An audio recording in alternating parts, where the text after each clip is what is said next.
Folks, Bob Mannery here, and you're listening to Agree to Disagree, the flagship, only on A2D Radio. Uncle Sweeps, Nick DelGozzo, the legendary Brian Wilson, and the fucking man himself, Tom Arnone.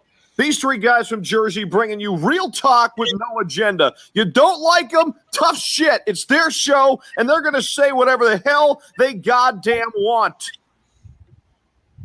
Folks, Bob Mannery here, and you're listening to Agree to Disagree, the flagship, only on A2D Radio. Uncle Sweeps, Nick DelGozzo, the legendary Brian Wilson, and the fucking man himself, Tom Arnone.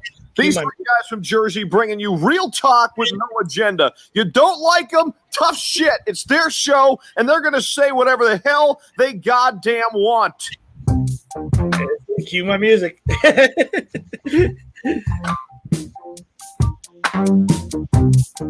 Everybody knows, like, do a little remix here. Everybody knows about the remix. We didn't even remix it. I actually lost the other bed, but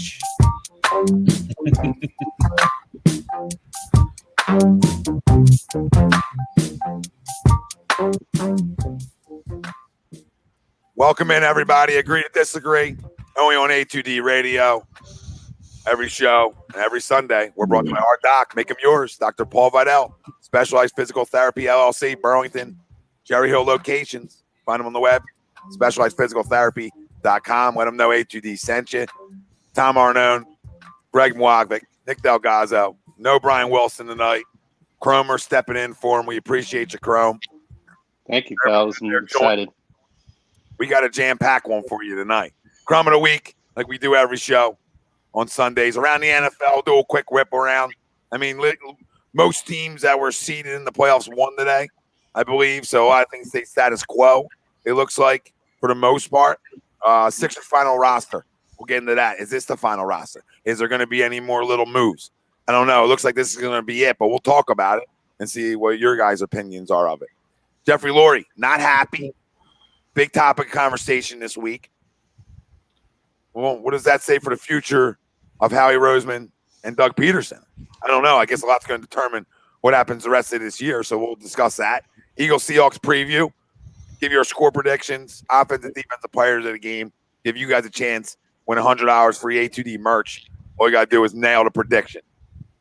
Jalen Hurts / Carson Wentz. Going to be the main topic at hand tonight. Reports came out. We'll talk about them in a minute. But our poll question brought to you by Ambuck Services. 20% off. Telling the boys from A2D sent you. Gutters, gutter guards, gutter installation, deck restoration. Michael Ambrose, Ambuck Services, 20% off. Tell them everybody from A2D sent you. Everybody. Jalen Hurts. He's a good fella. Tell him I sent you. Good guy. He's a good guy. Jalen Hurts will play more than 5 snaps without Carson Wentz on the field. Do you agree or disagree? Let us know. Facebook, YouTube, Twitter, Twitch. That's where you can find us live. Everywhere you get your podcasts, we're there as well. Like, subscribe, follow, please download. We're here for you. We're here for the people. We're here for you guys. And we're sorry on A2D, on our main A2D page.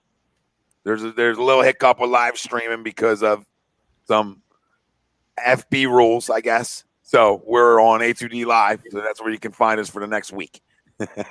This is where you can find us. So if you're here, stay here anyway, because all our shows come here regardless. Caught a week bit. Caught a week bit. Caught a little time. We're gonna do a couple. So now we're talking about this poll. 5 snaps without Carson Wentz. So the most snaps Jalen Hurts has played this year has been 7. And that was against the Ravens. I didn't even realize that. I think that's aggressive. I didn't even notice it. So that tells me a lot what I need to know anyway. But to the poll, Jalen Hurts will play more than 5 snaps without Carson Wentz on the field. Do you agree or disagree? Let us know, fam. Chime in. I know it's a hot topic. So I'm going to tell you this. We know Carson Wentz is starting Monday night, okay? We're just going to start off by that. We know he's starting. So if he's hot, if he is, I don't want to see Jalen Hurts on the field at all. If he's struggling, like I think everybody on this panel has said, then let the kid run a series. See what happens. It's okay. See what happens. Professional sports, you're trying to win games. So if he sputters the entire first half, maybe come out of half with Hurts. But to the poll, it's hard. It's hard to figure out. Like, are they going to design 5 things for him without Carson? That's what they're saying. But now Doug also said that. Well, I mean, he didn't take more snaps this week. Same amount of snaps. So what report's really right? What report's wrong? You know what I mean? So I don't know what to think anymore. Just like he said this before, and he didn't do anything. And I don't care. But if you want to put a package in for the kid, then put a package in for him. You drafted him in the second round. Be creative enough to put a package in if you want to. All right? Your offense isn't lighting anybody on fire, so try something different a little bit. Let them both play quarterback a little bit. If Carson's on fire, let him be. But he hasn't been on fire all year. So for me to expect him to be on fire, you know what I mean? I don't know. I'm gonna disagree with 5 snaps without Carson on the field. Could he get 7 snaps? Sure, but they usually like to do it with Carson lined up for some reason as a wide receiver, which I don't agree with. You know what I mean? If you're going to do it, get him off the field. Yeah, it's exactly run football here. I don't need $100 million guy blocking down the field. That's cute. It's cool. It's a good replay. It's not what I'm trying to do. So no, I would do it 5 snaps without him. I said it all year. If you're going to put him in, let him run a whole series. This one and done stuff's stupid. It doesn't get anybody in a rhythm. It's just, it's all, you know what I mean? It's all dog and pony show. It's a freaking dog and pony show. I'm tired of dog and pony show. This coach is too good for the crap he's done this year. Too good. And you see what happens when you don't have an offensive coordinator. Sean McVay did the same thing last year. I thought he was the smartest guy in the room. Boom. Boom. Find out real quick you're not. Okay? So, no, I disagree. But I'll say this. If Carson's struggling, I could see him sat down in this game. I can see that smoke being fired. I totally agree. I totally believe that. Because he's been so bad that it's like, how do you keep justifying it right now? Like, even if Hurts stinks, it doesn't matter. Like, you can't just keep justifying it when you have a second-round pick sitting there and 50% of the fan base is clamoring for it. Okay? So, you just can't. You can't sit on your hands. So, a lot of pressure's on Carson Wentz to come out and play football tomorrow night. A lot of pressure. A lot of pressure. We're going to find out real quick, is he resilient or not? Because I hope to see the guy that we all hoped he would be, and that's a resilient guy, and come out and play best football on Monday night. Win or lose, him play a really good game. And you know what that starts with? Get moving around. Play to your strengths. Stop playing what everybody's telling you to do. When you try to make the guy something, he ends up not being something, right? Let a guy play to his skill set, and his skill set's moving all around. And if he can't move all around, then shit, are we in trouble? Because that's what we drafted number 2 overall for. Because you are a playmaker at the quarterback position. So he's got to help his offense out by taking off for 10, breaking down a defense once in a while, extending plays outside the pocket once in a while when things break down. That's what franchise guys do with his skill set. So listen, everything's been a train wreck with this football team. That's why I would want to say agree to him playing 5 snaps without Carson. Like, fine, he's a run-around guy. Let him run around. Let it gadget it up. You drafted all gadgets. Gadget it all up then. I didn't draft gadgets. So if you want to be a dog and pony gadget show, then there you go. Then use all the gadgets in the world. Use your little spinners and your gadgeramas and all your little stupid shit. Okay? I'm sick of it. You drafted all the cute shit. Then use it all. I didn't. So if that's what I'm drafting a team to be, then use it all. Have fun with it. And if your quarterback's that sensitive, then you should never sign him to a $100 million deal. I mean, I don't agree with the pick of Jalen Hurts, but you did it. You made your bet. You talked about it all year. Oh, we're going to get involved. Yeah, no, I agree with you. And that's why I would agree to it.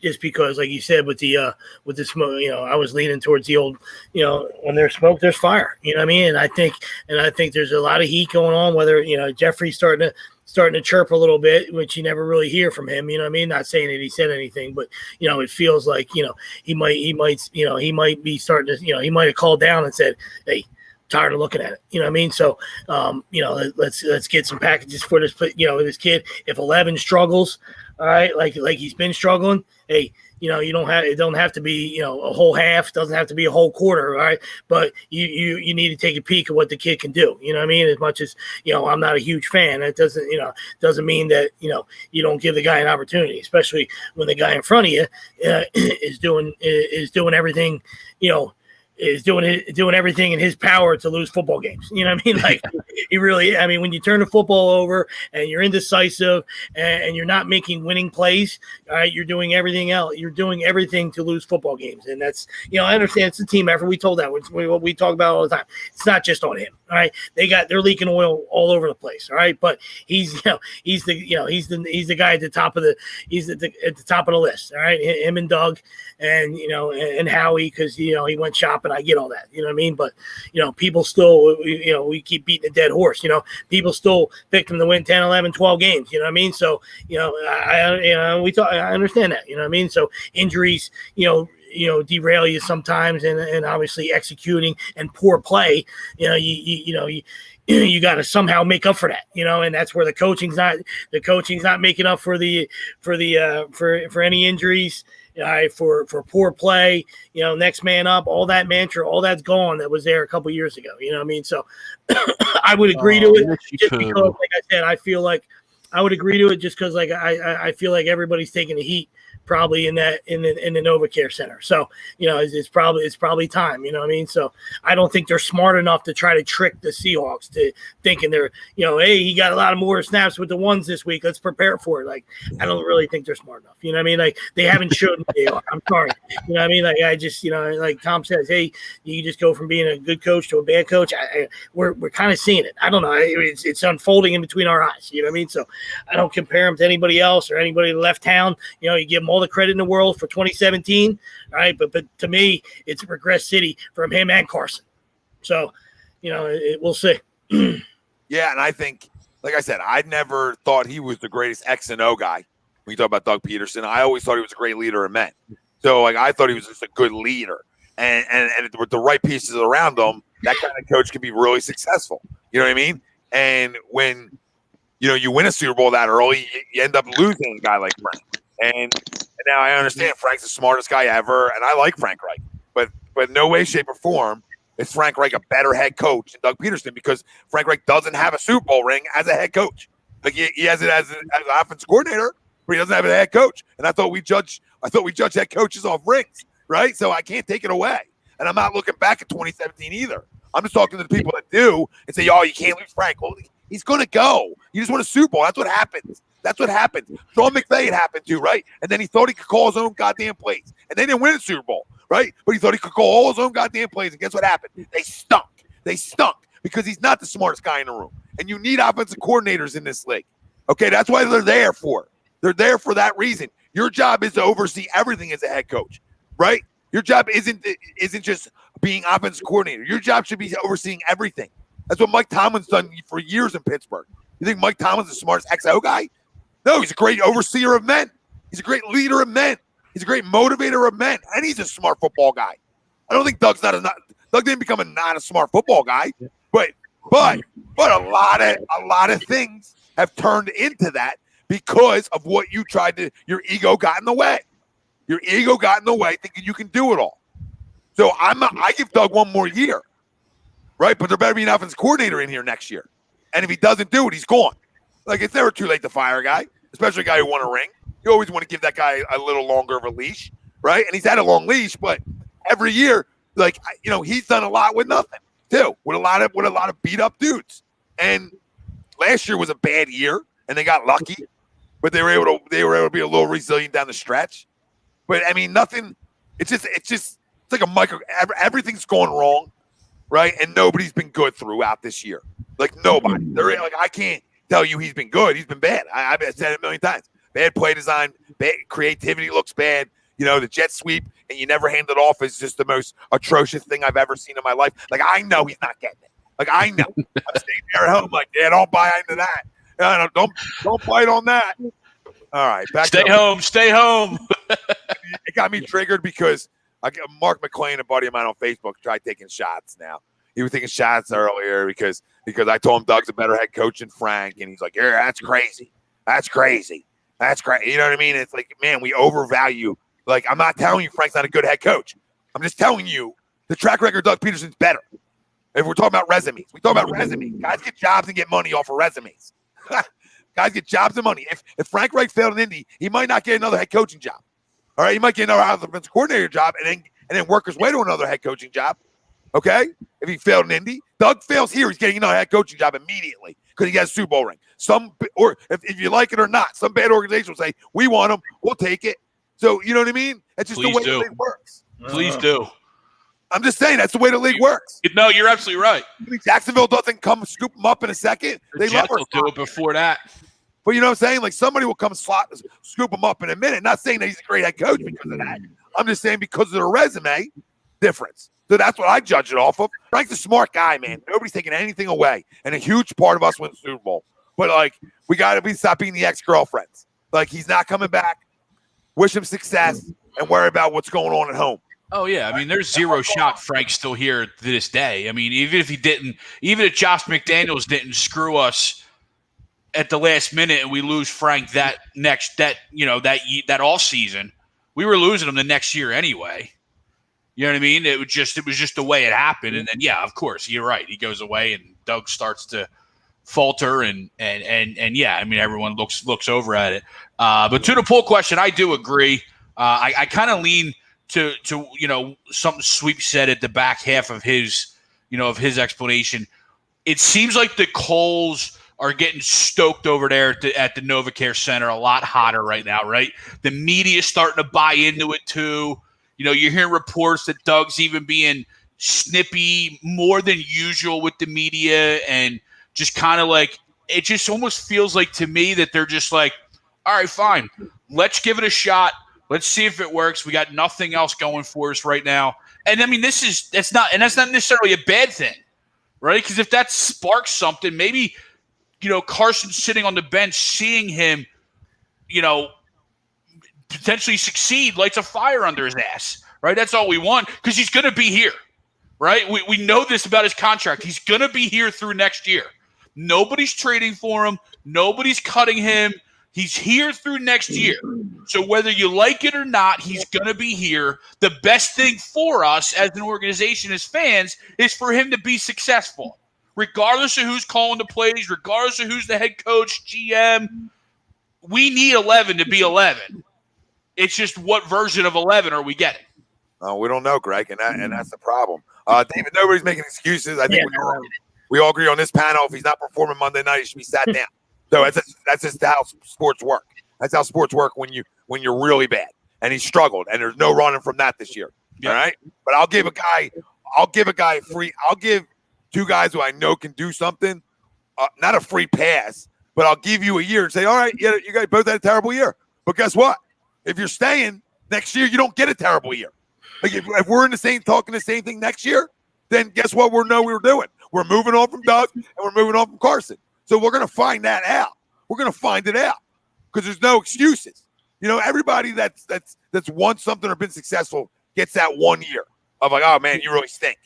And Carson's contract set up for that extra year to see if you're going to prove it or not. You know what I mean? So it's set up for like, hey, all right, you stunk. Now we got still some football left to play. I know everything looks atrocious because it has been, but we still have football left to play, and we got a game to play tomorrow night, and we're gonna find out what team comes out and plays. And to our poll, if you're just joining us, please let us know. Jalen Hurts will play more than 5 snaps without Carson Wentz on the field. Do you agree or disagree? Cromer, you let us know too.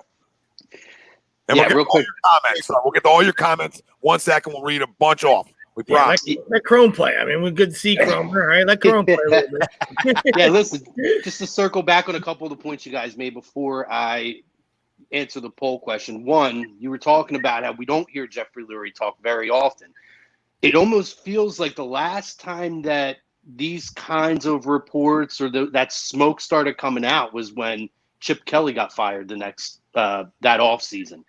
And you really do not hear Jeffrey Lurie very often or hear about him and his displeasure unless there is a reason to have that discussion. So, I think that we've all kind of been back and forth on, how deep is the love affair with guys like Howie.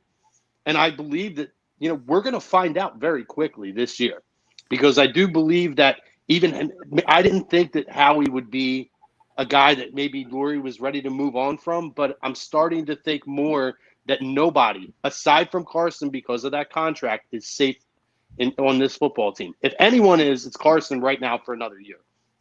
The other thing, the Frank Reich discussion has driven me nuts all week. And Tom, I know you posted that video on your social today, and I swear to God, I thought about actually posting a very similar thing, because of the fact that you have these people who are sitting here saying, oh, we made the wrong decision. Frank should have been the guy. Well, no, Doug was the guy. Frank's stock took off because of the job that he did working with Doug for that Super Bowl. It's easy to go back in hindsight and say, okay, well, now we've seen what his coaching scheme, in terms of the offensive game plan was. Now we see what kind of a head coach he could be. Anybody could do that in hindsight, but guess what? That opportunity doesn't come along without Doug. That's just the bones of that's the core of the conversation with that. So the hypothetical and the, easy to look back and be critical now is just nonsensical, guys. Let's use our common sense. Doug was the guy. He was the right guy at the right time. Maybe he's not the guy now moving forward. We'll see. That'll be a discussion for a later time. To the poll, it pains me to say it, but I have to agree.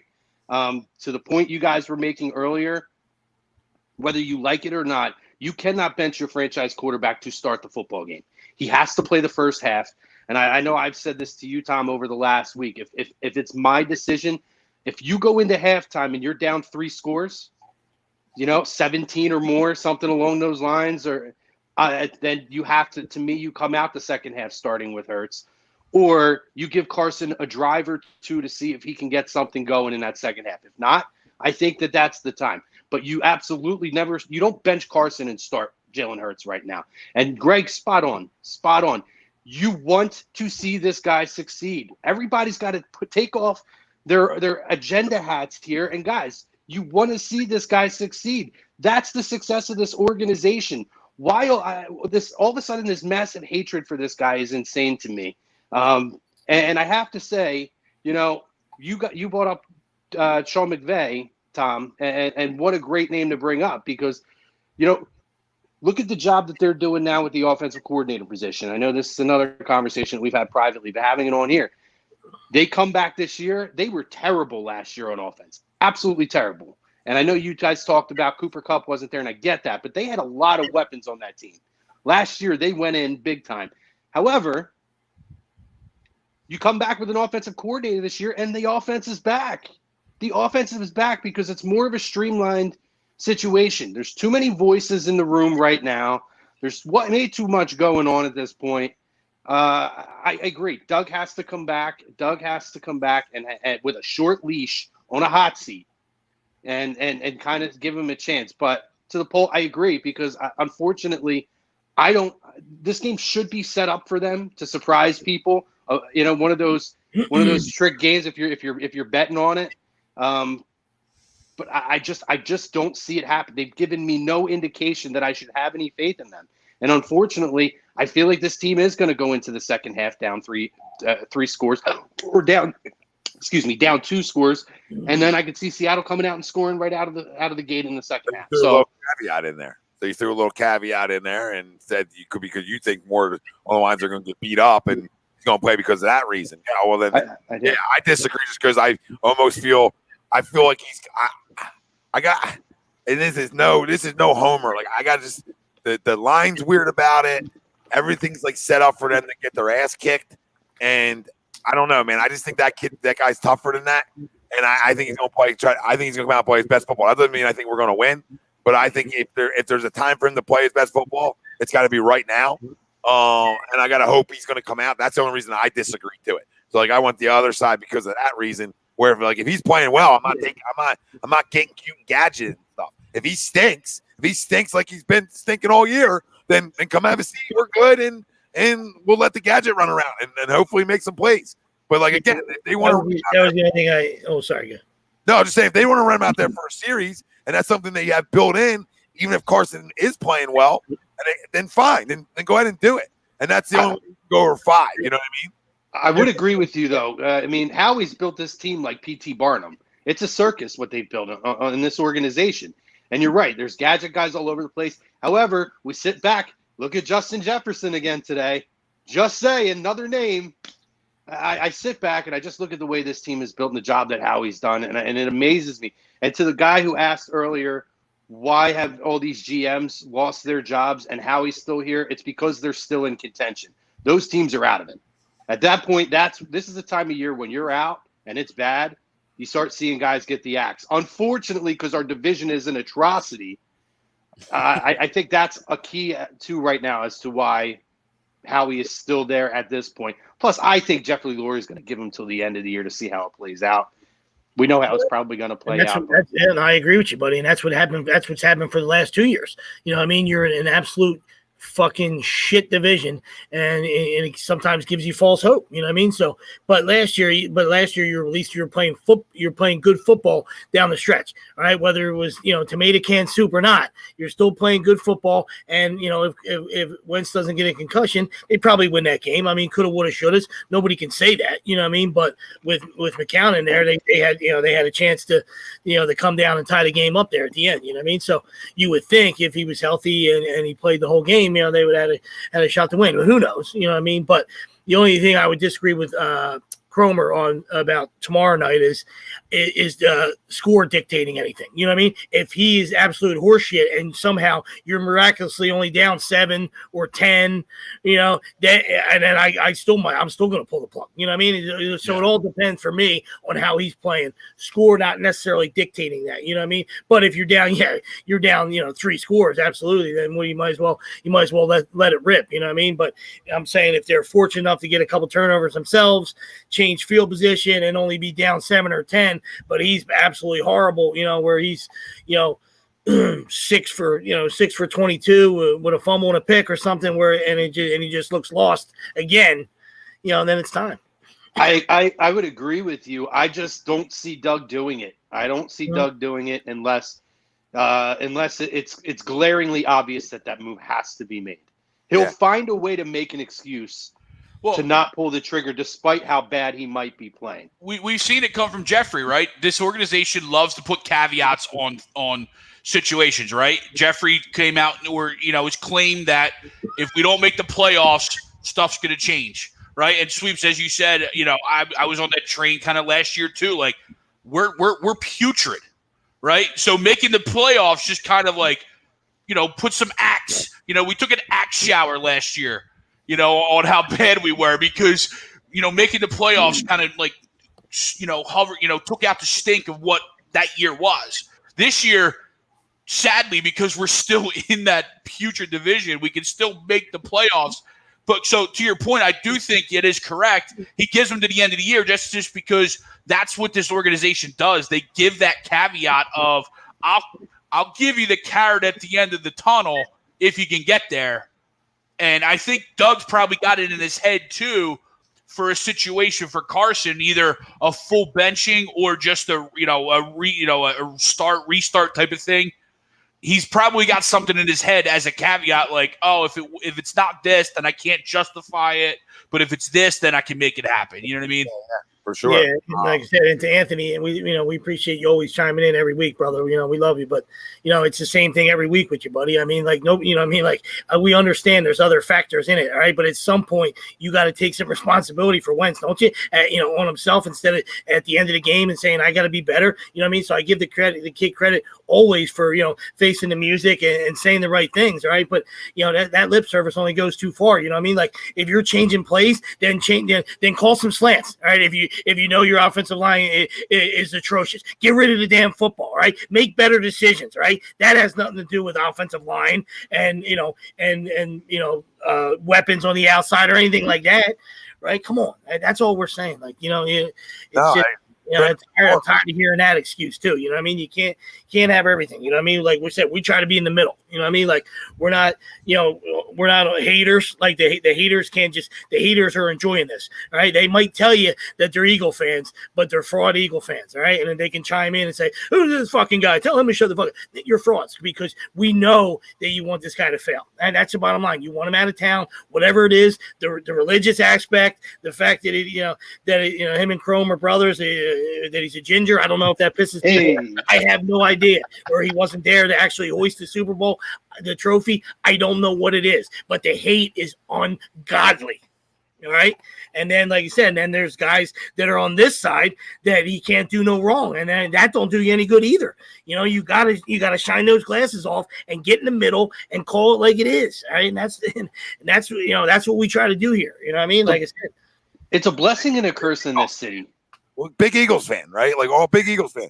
Like at the end of the day, I want to believe that my number 2 overall pick in the draft is a franchise guy. I want to believe in that. I want to hope for that, right? And up until this year, like, you know, he's been a franchise guy. There's no reason to really think he wasn't a top 10 quarterback. The only doubt was the injuries. That's it, brother. It had nothing to do with talent. You know what I mean? Like he was an absolute, semi superstar. You know, not to cut you off. The biggest thing was the issue was the injuries. Hey, this guy, you got to stay healthy, brother. You know what I mean? You can't be, we need, Eagles need you for the playoffs. You got to turn the corner. You got to get this. You got to get the Foles, monkey off your back. You know what I mean? All that kind of stuff. You know, it was never about can he actually play the position. This year, it's about, hey, can he play the position? Because he looks lost. You know what I mean? When he goes up to the line, like when he goes up to the line, anything he changes at all doesn't seem to work. It doesn't seem like it seems like we talked about this week a little bit, but once he turns the football over once, it's over. It's a train wreck for him. Like, his head spins after that. It looks like there's at times like where he's not trusting himself just to throw the football. And I don't know where all this came from. You know what I mean? I don't know when all this started for him where you can't trust yourself. Like last year, you played a full season, you got over that hump, and then you got hurt in the playoffs, right? This year, there was no talk about – there was some inconsistency last year, but there's no talk about benching you at all last year. You know what I mean? Right. This is the first year where, like, even the biggest Carson guys, like myself and other people, are the first guys to tell you, like, I would have already benched him already for at least a couple quarters. And then he can get to start the next week. And if he stinks again, then we're pulling the plug for a while, right?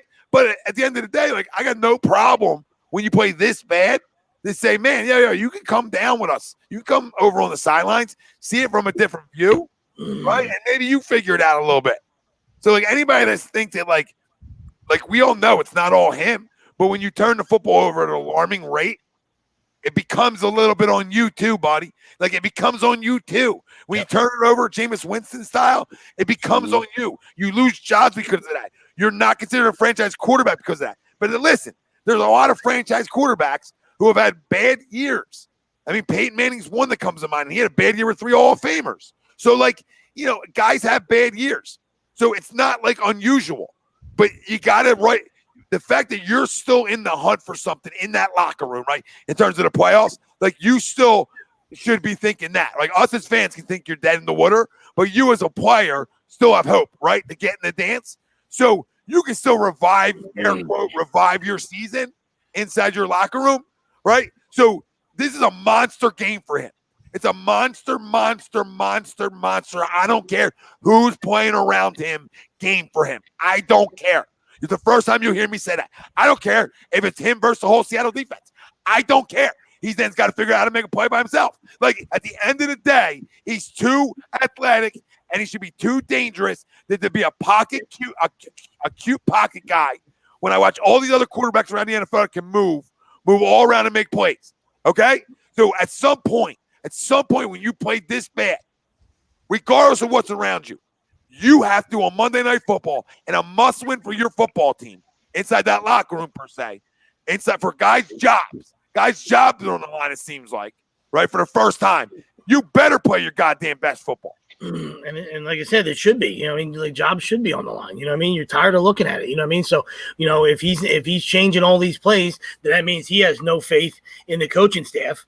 right? And if the coaching staff is not making adjustments like they should be, you know, I mean, when you got a banged up offensive line, I said it, you know, a couple minutes ago, the ball's got to come out faster, right? Everything's got to be, it's got to be quick hitters, it's got to be stuff like that. There's plenty of plays that can be designed for that, right? That's number one, right? To not only protect them and keep them upright, but it also takes the decision making away, which seems to be his problem this year. You know what I mean? Like in years past, it wasn't. He was just going to play football. You know, now he's in his own head, right? And it's become mental to him, and he's not seeing it. You know, the first read or whatever, the second read. He's just, you know, he's hanging on to the football. Then he gets sacked and all that stuff. All right, let's go, Ned. Len's always been a Packer. Right? Len's always like a Packer. She loves the Eagles. Oh, so, yeah, scoop and score. I got him in fantasy defense. That was a mugging on Mitch, though. I mean, they grabbed his fucking face mask and threw him down. That was a mugging. His name's Mitch. I'll tell you one thing now. Mitchy poo. But I'll tell you one thing. We got a lot of money on the Packers, so giddy up and let's go. Oh, I thought she was going to get. I thought you bet the Bears and she was going against you. No. Just to finish that point real quick, just to finish that point, like I said, that if you get it out, if you get the ball out quick, it takes away, bad decisions. You know what I mean? Obviously, you don't want to throw the ball in the double coverage and stuff like that, but it takes away, the longer he holds the ball, it allows you to, for those bad decisions to creep up. You know what I mean? Like, I know you didn't want to put that pick on him, but I mean, Christ, that's horrible, Tom. I'm not sure. I understand everything else broke down, you know what I mean? Not to revisit it, you know what I mean? And the lineman got blown up. I get that, but that's a terrible, you can't throw that ball in a fucking rec league. You just can't throw it up there in a hot air balloon. You can't. So that's all him. You know what I mean? Let's forget about the pick six against the Browns. You can't throw that football. All right, but Rieger's open, you know what I mean? But, I mean, he is. I mean, yeah, you got to throw that football. I'm talking about if you don't throw that football, you still have Miles open. Like, Miles is still open if he doesn't get hit. Yeah, I'm saying the type of throw. Yeah, exactly. I'm not saying like you shouldn't hold him. You know what I mean? Bigger than all of it, Sweets, what doesn't matter. I didn't put it on him because he got hit. But at the end of the day, to your point, you can't hold on to the football forever. So the only reason I didn't put the pick six on him is because he got hit and Miles was open too. But one, you had Jalen open, so you were looking right at him. So I don't know if that's I don't know why you don't throw that ball. That goes back to me believing you don't trust yourself. But at the end of the day, you went to your check down and and I think it was Denzel Ward, whoever came off the edge there, made a great play of coming late on you. But again, it comes down to you held the ball too long again. And at the end of the day, I just didn't put the pick on you because you got hit. But I agree with the fact that on that play he held the ball too long. So I can have it both ways in a way, if that makes sense. Like, I'm just having it both ways, like where like it's on him for a different reason. But like, I mean, he got hit when he threw, so I can't put the duck fart on him. You know what I mean? In terms of like that ball sailing and going wherever it went as he got hit. Because he did get hit as he was throwing it. That's the only thing I can't put on him. I think that was on its way into a hot air balloon, man. I hear you. I mean, I'd have to watch it closely. I'd have to probably call Chuck and ask him because I'm not a film guy. I'm not a film guy, and I love you, Chuck. That's a little shout out to you. Not a shot at you, a shout out to you, buddy. Give you a little shout out. I'd have to ask you, buddy, because I just go with the initial eyeballs. You know what I mean? So I know the pressure was heavy. I still think he threw it in a hot air balloon. You know what I mean? I don't think it was one of those where his arm got hit and it went straight up. You know what I mean? I think it was he looked over and he just decided to give it a little lofty poo. You know what I mean? Now, I could be wrong. I'm not saying I'm right. You know what I mean? But that's the way I saw it initially without going back down to the back cave. You know what I mean? I didn't look at it again. If he threw that ball without getting hit, like he got hit. But if he threw that ball without getting hit, I would have ran on the field and benched him. You know what I mean? Like, that's how brutal of a ball that. He's thrown a lot of bad balls this year. Don't get me wrong. But that one he did get the ball. I'm not saying his arm got hit. I'm saying he got hit. Like, I don't know where on his body, but he definitely got a piece of him when he threw that football to make it just, and that's why he sailed. I don't know. I mean, like, we put it in right guys' hands when we turn the football over. We do, yeah. We turn over goes like it's like the best ball to another guy. You know what I mean? Like, look at that ball to him. Look at that ball to him. But regardless, we could go back and forth. That doesn't matter. Yeah, it's over. You know what I mean? Get rid of the fucking football, okay? I'm watching it tonight. I mean, I watch Rodgers. I watch all these guys that are the good ones when just zip. And I'm wondering, do I have Mitchell Trubisky or do I have Patrick Mahomes? Like, who do I have? Who do I have? And I'm going to find out Monday night. Get to some of the comments here because there's a ton of them I want to get to them. I'll take strippers. Chad.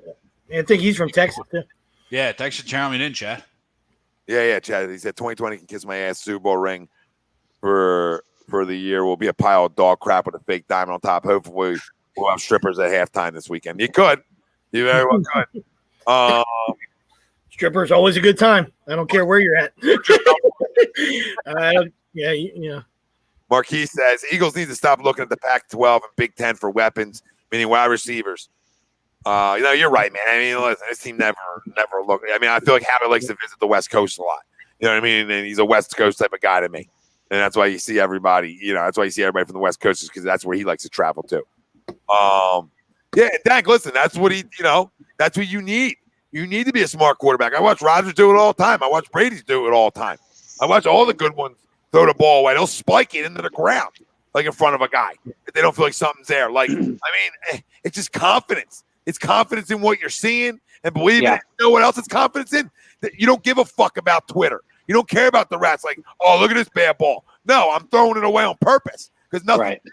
Like, it's okay to do that sometimes. And that's been the problem is, you want to see him use his legs to create and extend plays, but you also need to get rid of the football at certain times. And it just seems like he doesn't have a feel for whatever he's seeing on the field. He just doesn't have a feel for when is the right time to do which. He's holding on to balls when he shouldn't be. He's launching balls or trying to do too much at times where he should be more conservative, throw a football at somebody's feet, get rid of it. And then there's times where, get rid of the football and he's taking sacks or he's not getting out of the pocket and extending plays.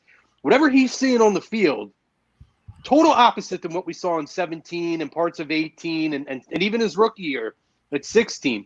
Like, I remember his first 2 years in the league, we saw this guy changing plays at the line. I'm like, shit, this is like Peyton Manning out here. I haven't seen a guy change so many damn plays at the line. That ended quick. Spot on, dude. He reminds me, like I said, he reminds me of a horse, a scared horse. That's why they put blinders on horses, right? So they don't see the cats next to them. They just go ahead and run, do your thing. You know what I mean? So I feel like he needs blinders. He has no swag this year. We know what a competitor that he can be, but this year I don't see that competitiveness. Well, listen, at the end of the day, he didn't forget how to play, right? So it comes down to the mental. It comes down to the mental side. It comes into trusting. What you just said, right? That trusting your instincts. I haven't seen him trust his instincts. I haven't seen him get jacked up a lot on big plays. Like, I haven't seen him have confidence in himself. Like, at the end of the day, playing the quarterback position in the National Football League, if you don't have confidence in yourself, you got nothing, man. You got nothing. You might as well. It's any position in any sport. He looks. Can you put this up like they do? Like this up? Like, come get me. Yeah. I mean, he looks totally defeated early on. He's when things start to go wrong, immediately you can see the confidence. You can look at his eyes and see the mannerisms, and the confidence is gone.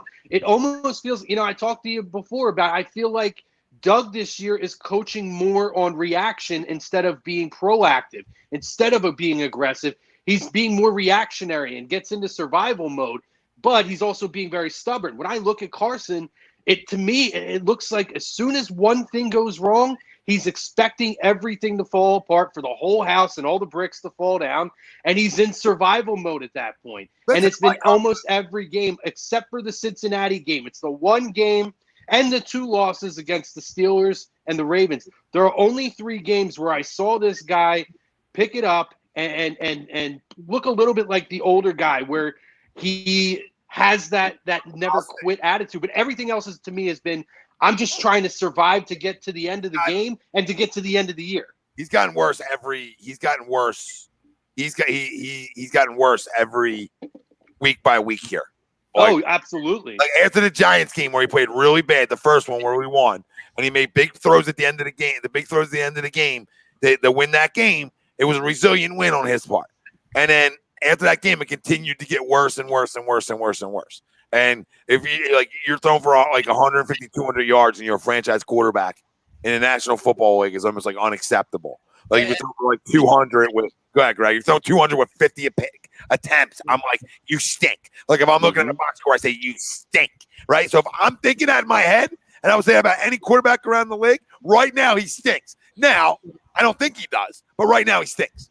Well, no, and you're absolutely right. You know, that stat line and you lose. It's one thing if that stat line and you're winning because your rushing, attack is lights out and balls to the wall, because that's what Ryan Tannehill is. I was going to say Ryan Tannehill. Ryan Tannehill's 15 to 20 completions for 200 yards, but because Derrick Henry is running roughshod over everybody, you know what I mean? But that's not the case. And it's funny because you sit there and, early on, we all got jacked up over the audible calls at the line. Like, all right, he's trusted himself.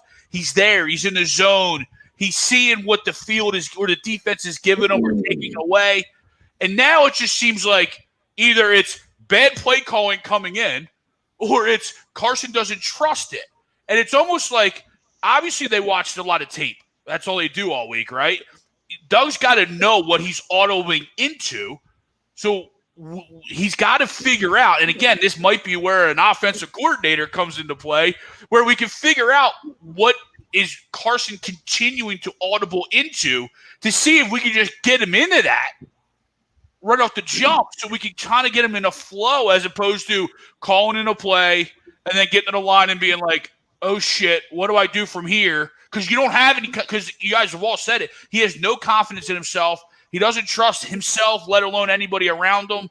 His turnstile offensive line, you know what I mean? Like, not excuses. It's just that's what's compiling onto this year and what we're getting out of Carson right now. So it's like, it's again coming back to Doug's the guy on the offensive side, but he's also the guy on the whole team. So when the offense is not on the field, there's no conversation able to be had with, hey, why did you get out of this call, right? Why did we roll to this? All right, what do we do here in the future when this comes up again? You know what I mean? Because obviously we're doing the same thing week after week. Last week was you're right. I mean, that's exactly. I hear you, man. Yeah. Last week was the first week I saw anybody go over and talk to him, like with a tablet, and I was like, oh, I wanted to take a picture of it because I'm like, oh, this is new. Because I actually saw Doug go over to him. So I was like, I think it was Doug, and go over to him. And I was like, oh, wow, breaking news. Like, that should never be freaking breaking news. That shouldn't be breaking fucking news. You're the head coach. You're considered the offensive coordinator. Offensive coordinators go sit with their quarterback. This is what happens when you don't have one. So now nobody sits with your quarterback. Your quarterback's on an island. It's like, oh my God, I'm on just the camera on me like this. Like, you know what I mean? With the tablet in my hand. Like, no. That's what, I mean, it makes zero sense. All right. You got a defensive coordinator. So obviously if your offense is off the field, why wouldn't you, even as a head coach, you go sit there? Nobody's saying you got to spend 30 minutes, but why wouldn't you go over there? You're the idiot calling the plays. You know what I mean? So go over there and, see what he's saying and get on the same page. Yeah. That's what I'm saying. Like, this year has just been really unbelievable from soup to nuts, from everybody. And like I said, you always get a year like this to throw in the shit can, you know what I mean? And especially 2020, right? Because you're seeing it in a lot of other sports too, right? He's not the only, I don't even want to call him a superstar, but he's not the only good player struggling in the four majors, right? People have a lot on their mind, all right? Whether it's lack of training camp. I'm going to come up. I'm not saying excuses. I'm just stating facts, right? No training camp, no OTAs, right? People worried about their families, right? They're not seeing people, whatever it is, whatever goes into, the mental aspect of performing. It is eating a lot of people up. You know what I mean? So I'm not saying that's that's the number one thing, but we've seen the guy physically perform. Right now, we're seeing a mental side to him that's a little bit alarming. But like you said, it's you're going to give him a year. You know what I mean? You're going to if it becomes a trend and it comes to you get through this year, and if this year ends and keeps going to the train wreck that it's headed to. Then you got to throw that one away and you start over with a full year of, with a full year of OTAs and off season and all that good stuff. And you see how he comes out and plays next year, you know what I mean? And then you see if it was a 1 year thing or if it was a thing where, hey, this guy's not just, this guy seems to have lost it. You know what I mean? Whether the injury did it or, you know, the swag is gone or whatever it is, you know, coaching, play call, whatever that is, you know what I mean? So I agree with you 100%. You always have to, you know, you're not going to throw the dude, you know, besides the contract, you know, you shouldn't even think about throwing the dude out with the bathwater. You know what I mean? The contract just makes it where it's, you know, where it's a non-issue, you know what I mean? Like, you know, he's going to be here, you know what I mean? But, you know, even if he didn't have that contract, you know, you expect to give the dude's shown you enough, you know, besides staying healthy, that he can play the position, you know what I mean? So let's see if, you know, let's see if he can, you know, if he can get it figured out, you know what I mean? And go from there. But yeah, I mean, you know, I wouldn't be ready to, you know, to absolutely, you know, throw the dude out with the trash, you know, just yet. I got to see a little more. Eagles Landon said, how's a fifth-year so-called franchise quarterback who's been in the same system with the same coach be so ineffective that the playbook has to be reduced and dumbed down for you? I don't know. I hope that's just coach speak because they know they stink right now, and I hope it's just coach speak saying like, yeah, we just got to dumb it down. Like when they mean dumb it down, I don't know. They just go to the plays they know work for them. I think that's what they mean by that. I would assume that's what they mean by that. I don't know. I don't know why you have to dumb down anything. You're right. I mean, when you've been together this long, I don't know what you're dumbing down. I mean, dumb it down to play. Dumb down and make a play. How about that? Like, dumb down and make a fucking play, somebody. Like, that's what I'm dumbing down. I mean, it's ridiculous. Ridiculous. You're right, Eagles Landon. It's the dumbest thing I've ever heard. 5%. We're talking about dumbing down? You got a new quarterback? What are you dumbing down? I know, I agree, and that's what you're saying. When you give the guy the keys to the castle, and he's allowed to, you know, have, you know, free will to change plays and stuff like that, you have to wonder, you know, back to Crumb's point, like, where is his head at? Because, you know, if I'm the guy that's getting drilled all the time, and I know I'm the guy that's going to catch all the smoke because I'm the franchise guy and I'm the lightning rod, then I'm audibling out the stuff that I feel comfortable with, that I'm going to get rid of the football, that I'm going to, you know, flip the coverage or something, you know what I mean? Like, where I can roll out to the right. Hey, I'm going to send a guy in motion. All right, they'll, see if that guy goes with him, then see if I can roll out and create some, you know, create an athletic play with my legs or something. You know what I mean? Like, it don't make any sense to me. You know what I mean? If you're, you know what I mean? It's like you said, if it's one thing, if you're just running with what they're calling, you know what I mean? But if you're actually actively changing plays, which we all know and we can see, then what are you changing to? Like, then I have to question your IQ, bro. Yeah, right? Your football IQ, you know. We all yell about Doug. We all yell about Doug running the ball. Well, how many times is Carson going up and maybe changing out of a run? Right. You know what I mean? So we don't know how much of that's on him too. I mean, I'm not saying Doug's Uncle Run because we know he's not, but we don't know how much it is the gunslinger and Carson thinking he can always make a goddamn play. So it's crazy. But listen, let's preview this game tomorrow night because, you know, at the end of the day, this football team, like it or not, it's still in it. Some crazy fashion. Still not sure how that's even possible, but they are. So let's preview a little bit.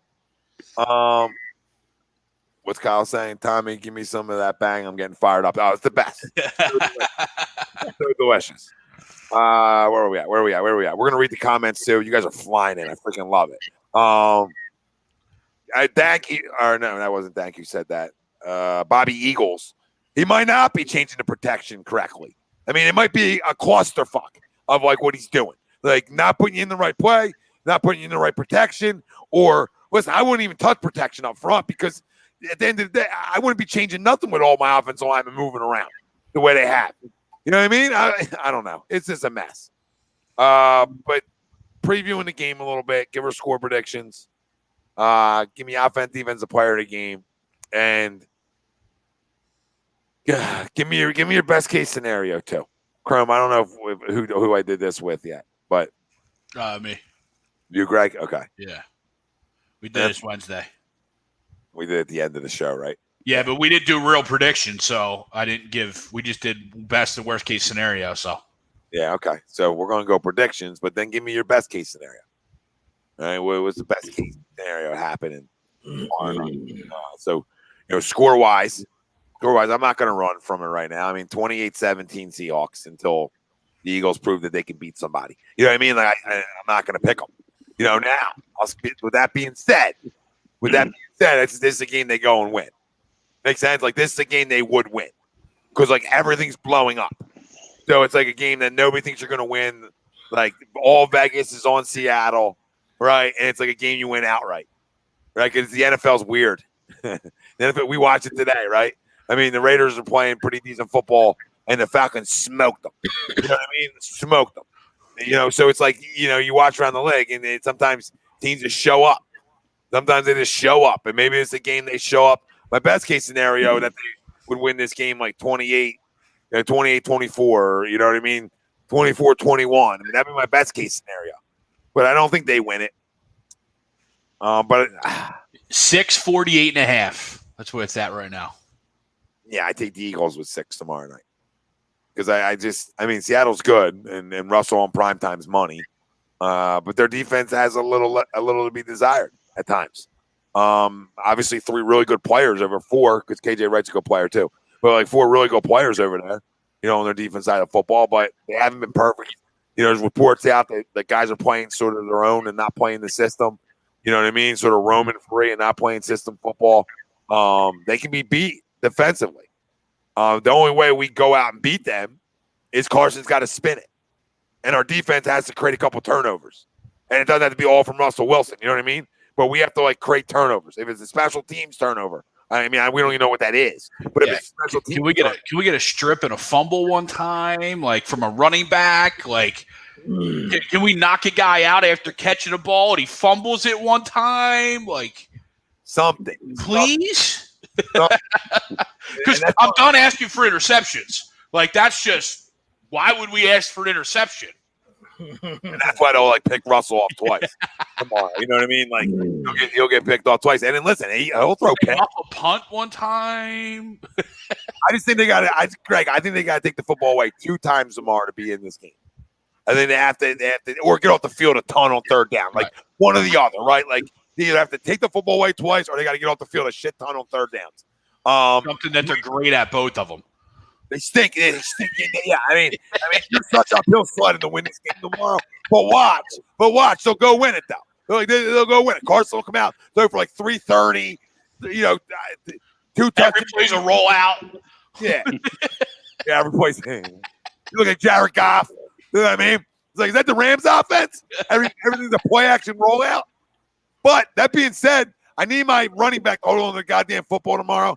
I need to be able to run the football tomorrow. And on the first drive, like they did against Cleveland, they put a hell of a drive together, and we got to finish early, man. We are not good enough for other guys to turn the football over too. And Miles, this is Penn State Miles. Greg knows it very well from watching Penn State a lot. This was the knock on Miles Sanders. Ball on for a while. And I'm sick of seeing the ball on the turf. Right?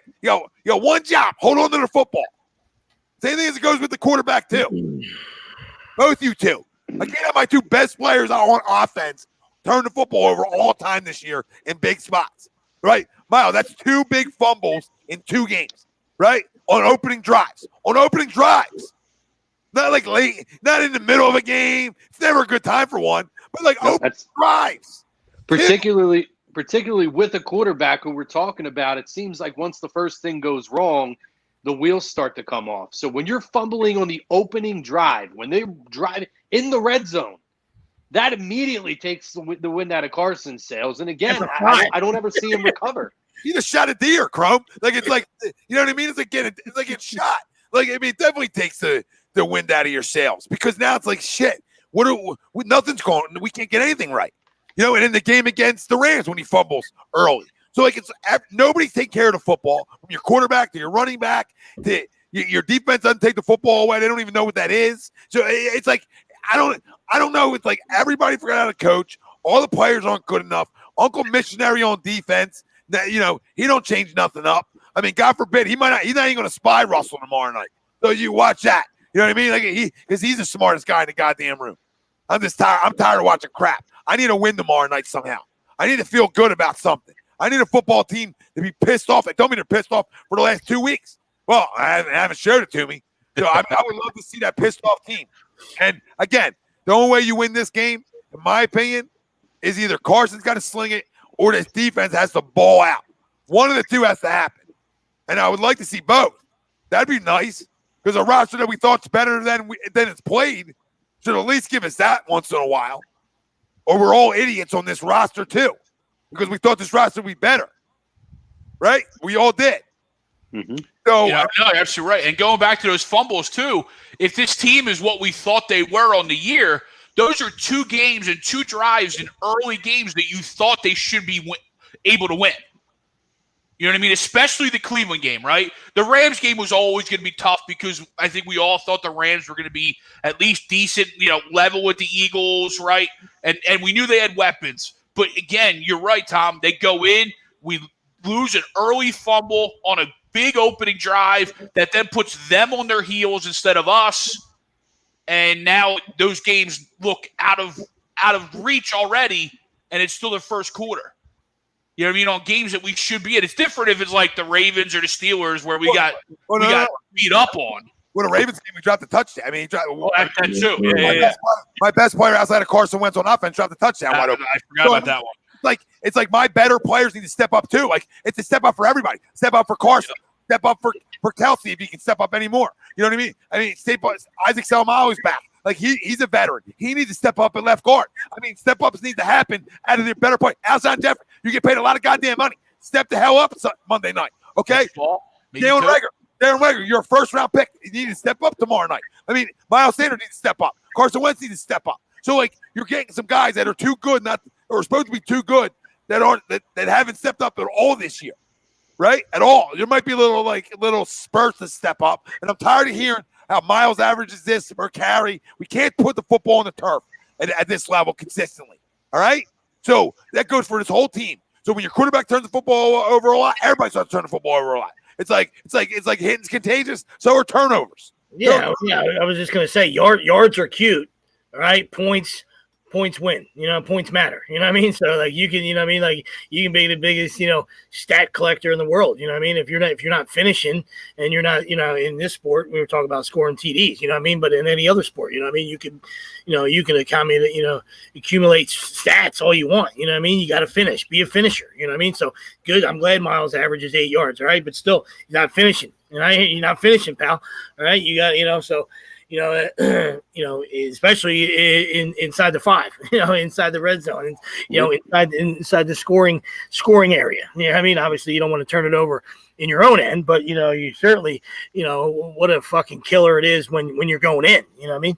Deion, though. But you're telling me Miles average 6.1 yards per attempt on the line must be doing something. They are, but it's easier to run block with a makeshift line than it is to pass block. Can't pass protect, yep. Yep, so it's easier to go forward and go backwards. So that's Correct. Where your quarterback gets the shit kicked out of him all year, which some of it's on him. Some of it's on him. Some of it's on the offensive line. It's a combo. Well, everything I say, like I'm going to say it a million times. Anybody wants to hear me? There isn't a player outside of Brandon Graham and Jason Kelsey on this roster that I'm giving a pass to. You understand me? You understand me when I say this? Everybody outside of them has either been inconsistent, or hasn't been good. Simple. It's so weird because I look at this team, right? Predictions, because I want predictions first. But keep that in mind. We'll talk about that in a minute. We'll talk about in a minute. Who's played well? We'll talk about after our predictions. We'll give you got to give me 5 names. Right? That's a lot of names. You got to give me 5 names. Who's played well? Who's played well? Who's played good? Who's played good? That you're like, I can get the 5, but I could get. That's going to be the fun game we're going to play in a little bit. I got about 2 or 3, yeah. Score prediction. Let's circle the room. I gave mine 28-17 Seahawks. And I say that because I refuse to pick the Eagles right now. But, again, I'll say it one more time. It's a game that they would, the team over the last 3 years would figure out a way to win. I don't know how they do it, but time's theirs tomorrow night. So whoever wants to go next, go ahead. I got them. I hate to say it. I got it. I have playing, right, Crumb? Hold on. Is Jordan Howard playing tomorrow? I mean, he's suiting up, but I don't know if he's – I don't know. I think he's suiting up, though, right? Greg? Yeah. I don't know why you would sign the guy to the practice squad. You know what I mean? You might as well. And a guy who already knows the majority of the offense. It's very confusing to me. But anyway, I hope that he is. But unfortunately, I don't think this is going to be pretty. I think this is a big loss. I mean, I'm talking – probably something along the lines of 39-16. What? And I think they're going to get. You got Dort. Hold on. I'm trying to go to pee real quick. They're going to get smoked. I think Carson sits pretty early in this game. Real quick, who the fuck you think Seattle is? I mean, they're Russell Wilson. Doesn't matter. Russell Wilson is one of the best quarterbacks in football. I love Russ. They let Daniel Jones look like Russell Wilson. Listen, they're going to Actual Russell Wilson is going to have a field day tomorrow with this defense. Miniature? Absolute field day. Okay. Is it a tiny Russell Wilson or is it a full-size Russell Wilson? they lose tomorrow night. They don't get blown out tomorrow night.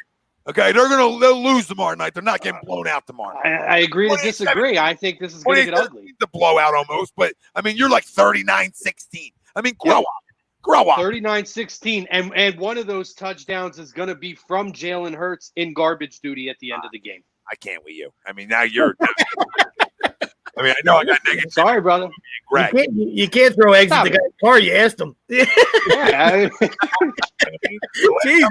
Last time I send you a free link. You can't order a cheeseburger and tell me you don't like the slice I put on there, brother. Come on. Guy asked the guy to come over and then he fucking egged his car. Jesus. I was like Mahomes. Like, look at Mahomes. Look at Tom Mahomes. I'll say it again before you guys go. I really don't think this team gets blown out tomorrow night. I truly don't. I think they turn this into a dogfight. I think they do. But I could be totally wrong and they could quit. I think there's still too many guys that are tough guys that won't quit. They won't quit. I don't see a quit tomorrow night. Maybe but not a quit. I don't see a quit. And a blowout would be a quit on Monday night. A blowout. Listen, I see it one way or the other. They either win or they get smoked. I don't see a middle ground. I agree with you that this is set up to be one of those games where you expect for them to lose and they end up finding a way to get it done. But I don't see a middle ground in this. If they don't win this football game, I think they're going to get absolutely ran over. Oh, yeah, I'm not disagreeing that they couldn't get smoked. And my instinct with what I've seen this year tells me they're going to get absolutely steamrolled here. Yeah, I got a different instinct with this line. I mean, the line sometimes draws me into different. Well, that's what I was just going to say. I don't think Crumb's saying anything stupid. I'm just going to tell you that being a goddamn dinosaur, I know how the NFL is. This is trappy. This is trapalicious. This is I agree. Trapalicious. You know what I mean? Like, you know, that one guy squealed a couple weeks ago and said that the things are scripted. All right, a little squeal gate. All right, so I mean, I've lost plenty of bets where I you know, I got lubed up. All right, because I don't. It smells like a dirty fish. You know what I mean? So. But you know, all roads tell you that you know they're garbage. You know what I mean? So they're not supposed to win this game. But it's Monday night at home. Miraculously, somehow I got them winning 24-23. I don't know how. I'm with you, Crumb. But if you ask me, you know, best case, worst case scenario, yes, worst case scenario is 38-6, and you went through both quarterbacks. Right, because Carson was absolutely atrocious. All right, and you went to Hurts, and he was dog shit. And now it's like, oh, now what? You know, so that's kind of where I'm looking. You know, and like I said, best case scenario is you find a way, you play well, and you get a W here, and it gives you some false hope. We'll see. I'll tell you what, I agree with you in this instinct. For me, best case scenario. Well, worst case scenario is they're absolutely terrible, and Hurts and Wentz absolutely stink, and now we have people saying we have no quarterbacks in this city. That being said, best case scenario would be that they come out, I'm talking like really fired up and play their best game of the year to where they can build enough of a lead that we still see Jalen Hurts in garbage duty for like two drives at the end of the game to get Carson off the field. Like they're up, you know, big time, 25 points, whatever it is, with 4 minutes left. That would be a best case the only scenario. I don't think you see Hurts. Yeah. If they're up big, Carson's on the field. Yeah. They're not going to do that in a win. They're not going to do that in a win. You're not going to take that shine from Carson in a win. I would agree with you, but I think overall, best case, not just this game, but an overall best case scenario, honestly, to see Jalen Hurts would be that they're up big. Why would you want it? But why would you feel? I felt like you said that wanting to see him, right? Like I felt like you just got gadgety, got excited. I felt like you made that statement wanting to see him. You didn't make that statement. I got news for you. Eagles ain't blowing anybody out. So if you're going to win a game, you're absolutely right. You're absolutely I know what you were saying, but I mean, like you try to scratch and claw and hang on for a W. I mean, we know it's the NFL, anything can happen, but you're not blowing out Russell Wilson. I mean, it's just not going to happen. I would like to see Hurts at some point this year, but I would like to see Hurts so that we can prove the point. I want him to come in when we're up big, which is probably not going to happen. And I want people to see that this kid is not ready for this role so they can get off of Carson's back. That's what I want to see. Well, so you saw that in Miami. That? It did, 2 passes in a blowout scenario made everyone think that he was ready. Yeah, well, that was a different case scenario. You're talking about Fitzmagic, who I love. No, I know, but I'm saying that's not even the same scenario, though. I get it, but I'm just saying when you do that in a win, it's different than doing it in a loss. Sure, yeah. And especially with this year, and we talked about it for the first, 45, 50 minutes of the hour and 10, right? How fragile it looks like Carson is, and how uninstinctful he looks and unconfident he looks, and then in a win where if that's the case, he plays good, and he's in there, and he's the reason for it, and then we're gonna be like, yeah, come on, just sit out over here. We're gonna let the kid play in a game that you got him there. Yeah, that doesn't. Well, I'm saying he's saying if you're up 30 with 5 to go, then he don't need to be in there. But I mean, I just don't. It would, like I said, that would have to be. No, I'm not saying it can't. Yeah. I'm just saying I would sew my face to the rug if they beat anybody by 30, let alone the Seahawks. Right? Because in 2 losses, when Russell was dog shit on the road a couple weeks ago, right, turned the ball over 5 times against the Bills, lost by 10. I mean, holy cheese and crackers, Drew. 5 turnovers, they lost by 10, right? The next week, another 3 turnovers against the Rams, he lost by 7. You know what I mean? So it takes a lot to knock these guys out, you know what I mean, to that extent. You know what I mean? Not to beat them, just to blow their doors off. I mean, I'll flip it on its head, Greg. To me, that could be a good scenario for Carson to save some face with the fan base as well. Because if they do end up big, they're up big. You give Hurts a couple drives, maybe 2 drives at the end of the game.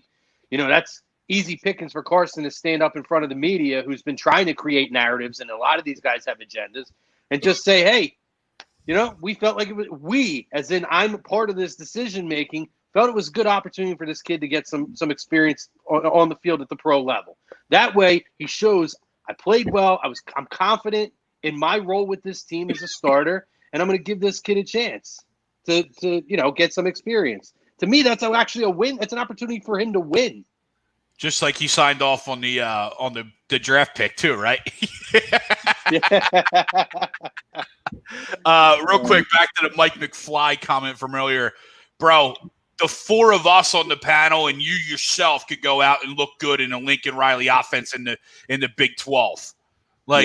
I'm not saying Jalen Hurts can't throw. Well, maybe I am saying he can't throw. But everybody looks good in the Big 12. Like, they don't play any defense in the Big 12, bud. So I would hope he would improve his quarterback rating and his throwing under Lincoln Riley. I mean, yeah, most people do look good in the Big 12. My score prediction is 28-21 Seahawks. I do not have them winning this week. In terms of the Eagles, my best case scenario, though, obviously would be a win. And I think if they win, they win a shootout or shootout-esque.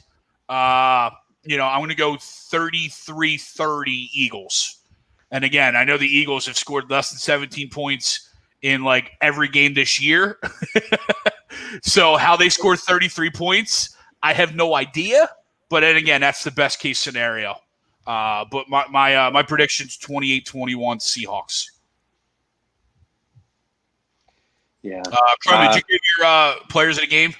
I did not, and I'm going to be that guy. Defensively, Jamal Adams, my player of the game here. I think that very possible you see a pick here, maybe a sack on some kind of a blitzing. Yeah. So unfortunately, I'm going to go with him. Offensively, I just think it's poetic I think it's going to be DK Metcalf. He might have 3 touchdowns in this game, and he's going to show us. He's going to do it to us. He's not only going to stick the knife in, but he's going to turn and twist it and absolutely put on a show in front of Howie and show him why he's a fucking idiot for not drafting him to start. So yeah, I mean, that's to me, he's going to put on an absolute show tomorrow. Sweepsy. Miles is gonna. We just called him out basically. So told him he better finish. So this week I think he finishes. Because I had them winning. So I think he gets 2 touchdowns. Finishes drives for points. And Graham, give me BG with a couple sacks. Okay. On my end, I'm going to go the resurgence of Carlos Dunlap. Yeah. He looked very young and spry last week, and our offensive line is a turnstile right now, especially with the the recent injuries, especially back here at the back half of the week, right? Lane Johnson getting out. Who knows what Jason Peters is. It's ironic that he gets moved from tackle to guard, and now all of a sudden his big bad foot or his toe is potentially keeping him out of this game, right? So I'm going to go Carlos Dunlap, and on the offensive side of the ball, I'm going to go Chris Carson. He's coming back for the game tomorrow. It's a big weapon for Russ and that offense to get some sort of stability back in their running game. Yeah, I don't know. I mean, Mike, I get you, bro, but that's a hard comparison. I mean, you're comparing a guy who runs around. You didn't want to touch it. I let Greg touch it. And didn't throw the football, but you're gonna compare it to Patrick Mahomes, who won a former baseball player, a former drop dimer. I mean, one of the more accurate guys you'll see. I don't know how you get that comparison. I mean, I'll tell you guys like this. Every freaking time he played a good defense, he struggled. So you tell me, everybody, all sample size. Everyone's talking about fucking college. Every time he played a good defense, he struggled. Why? Because he's a one-looking run guy. One-looking run. So unless that changes, unless that miraculously changed, okay, knock it off. To compare him to Patrick Mahomes. That's a ridiculous comparison, all right? And it's really absurd.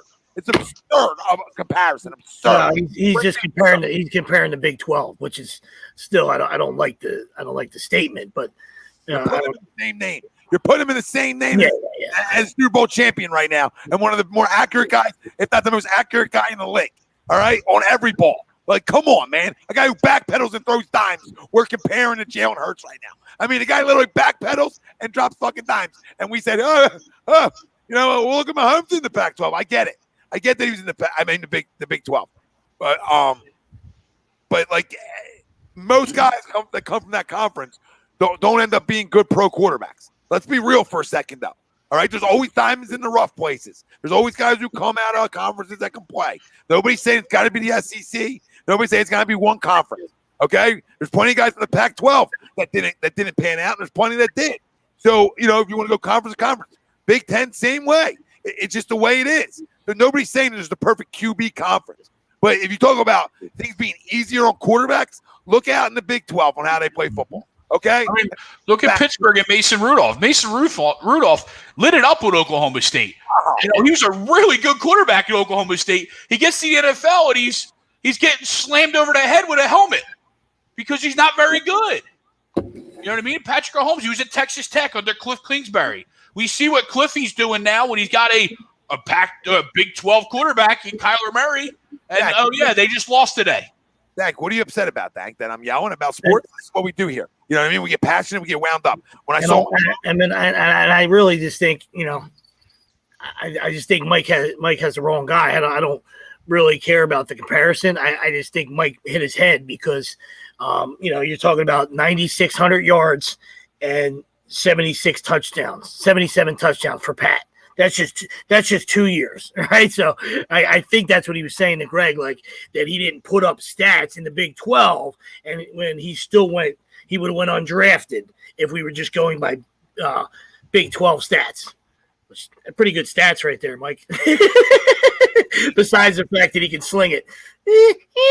That's just 2 years. I didn't count the first year. The first year he had 16. Well, he played 7 games. You know what I mean? So I understand. Maybe you get that. Maybe you get that perception that he just walked on at Texas Tech and he got drafted because his daddy played pro ball. I don't know, but stats are pretty good, bro. That's pretty good. I don't know what you're annoyed about. I didn't miss any point. I understand what you're saying about the conferences. I just said that. So I don't know what you're talking about. At the end of the day, I yell and scream, and that's what I do. And if it offends you, I don't know why it would get you upset. You know what I mean? You can type in capital letters and then yell back at me. You know what I mean? It is what it is. Like I don't care. Nothing personal. I didn't miss the point. I said that you get a quarterback from any conference. I'm just saying Mahomes even put in the conversation, like, let's use another guy then. Because we're using a guy who's a flat out pimp and we're watching. Yeah, but we just told you about that point is null and void either. You know what I mean? Like if he played one season and it was garbage, then that's fine. You know what I mean? So I don't think you missed the point. I think maybe initially when he came in, you thought maybe that's what he was saying. But we quickly just dispelled that. You know what I mean? So Greg wasn't wrong. So I mean the question mark. You want to go to the Big Ten? When's the last Ohio State quarterback that was good? I'll wait. It's all about reading defenses. That's my point. It's all about reading defenses, being able to throw in tight windows, which these guys traditionally can't in the NFL because the Pac-12 traditionally doesn't play, the Big 12 traditionally and the Pac-12 traditionally doesn't play very good defense. Well, he left for the Big 12, so I mean, he got benched. For Tua in the SEC. He played in the SEC, but I'm not sure you want to hang your hat on that. But I mean, have at it, bro. I mean, listen, that's fine. You know what I mean? He hasn't, like I said, he hasn't got an opportunity yet. So when that comes, we'll see. All right, there's going to be people that say, "Told you so," and they're on both sides. Hey, told you. All right, that he can't play quarterback this level. And there's guys that say, "Oh, I told you he can throw the ball and stuff like that." So we will see. All right, but I wouldn't hang your hat on said he was raised in the SEC. I mean, let's calm down. He also transferred. You know what I mean? So he stood. Listen, great kid, stood his ground. Didn't take his ball and leave initially.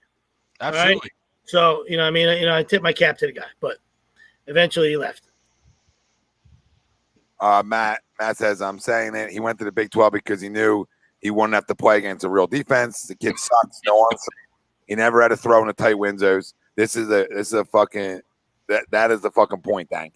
No, I'm listening. Everybody's gonna have their opinion on it. Listen, that's what makes it fun. It's agree, disagree radio. All right. You can think Jalen Hurts is the next guy and fine. You think that all you want. I'm not telling you Carson Wentz is right now because nobody with a straight face can tell you that right this second.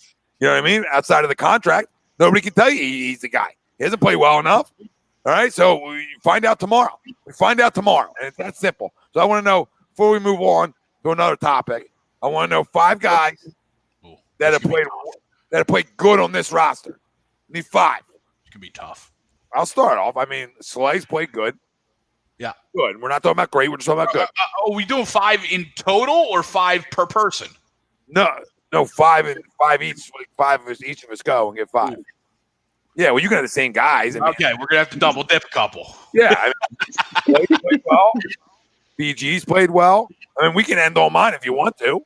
I mean, you can add in Slay, BG, who Kelsey's played good, sure. Mailata. No, he's not getting put on that list. You don't get. I can't put him on the list. I mean, I would. If you didn't get sat down for Peters, I'd probably put him on the list. Crumb, I can't put it on the list because he's over expectation. I can't because of trend. Like you're doing it because of where he was picked and the story, and to me, it's like to play good, you need to be on the field all the time, and it might not be his fault, but he hasn't been. So my thing is, when he is on the field, he's been versatile and been able to be moved around, and the fact that you don't hear his name called out when he's on the field is a testament to his play. The last time he was on the field, he got beat up. So the last time he was on the field, he got beat up.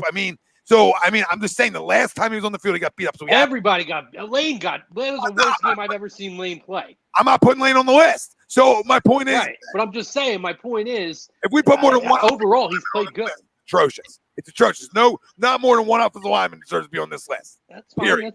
That's yours. And then I again, this is where I have mine. I would put my lot on that list. I'm not gonna let you. I'm not letting you. It's too late. It's done. It's already been done. I'm wiping the egg yolk off the side of the car and I'm smearing it across your face now. You guys are putting it on the list because it's a cool story. Like, he's not played bad. Nobody said he played bad. So let me clarify. I'm just saying I'm not putting him on my list. Like, so he's played good. But okay. If he hasn't played bad, he's played good. No, okay. This would then qualify for this list. No, good and okay are different. Okay, he's like, okay, he's played okay. Compared to he's played good, I mean, there's a difference. It's like a meh.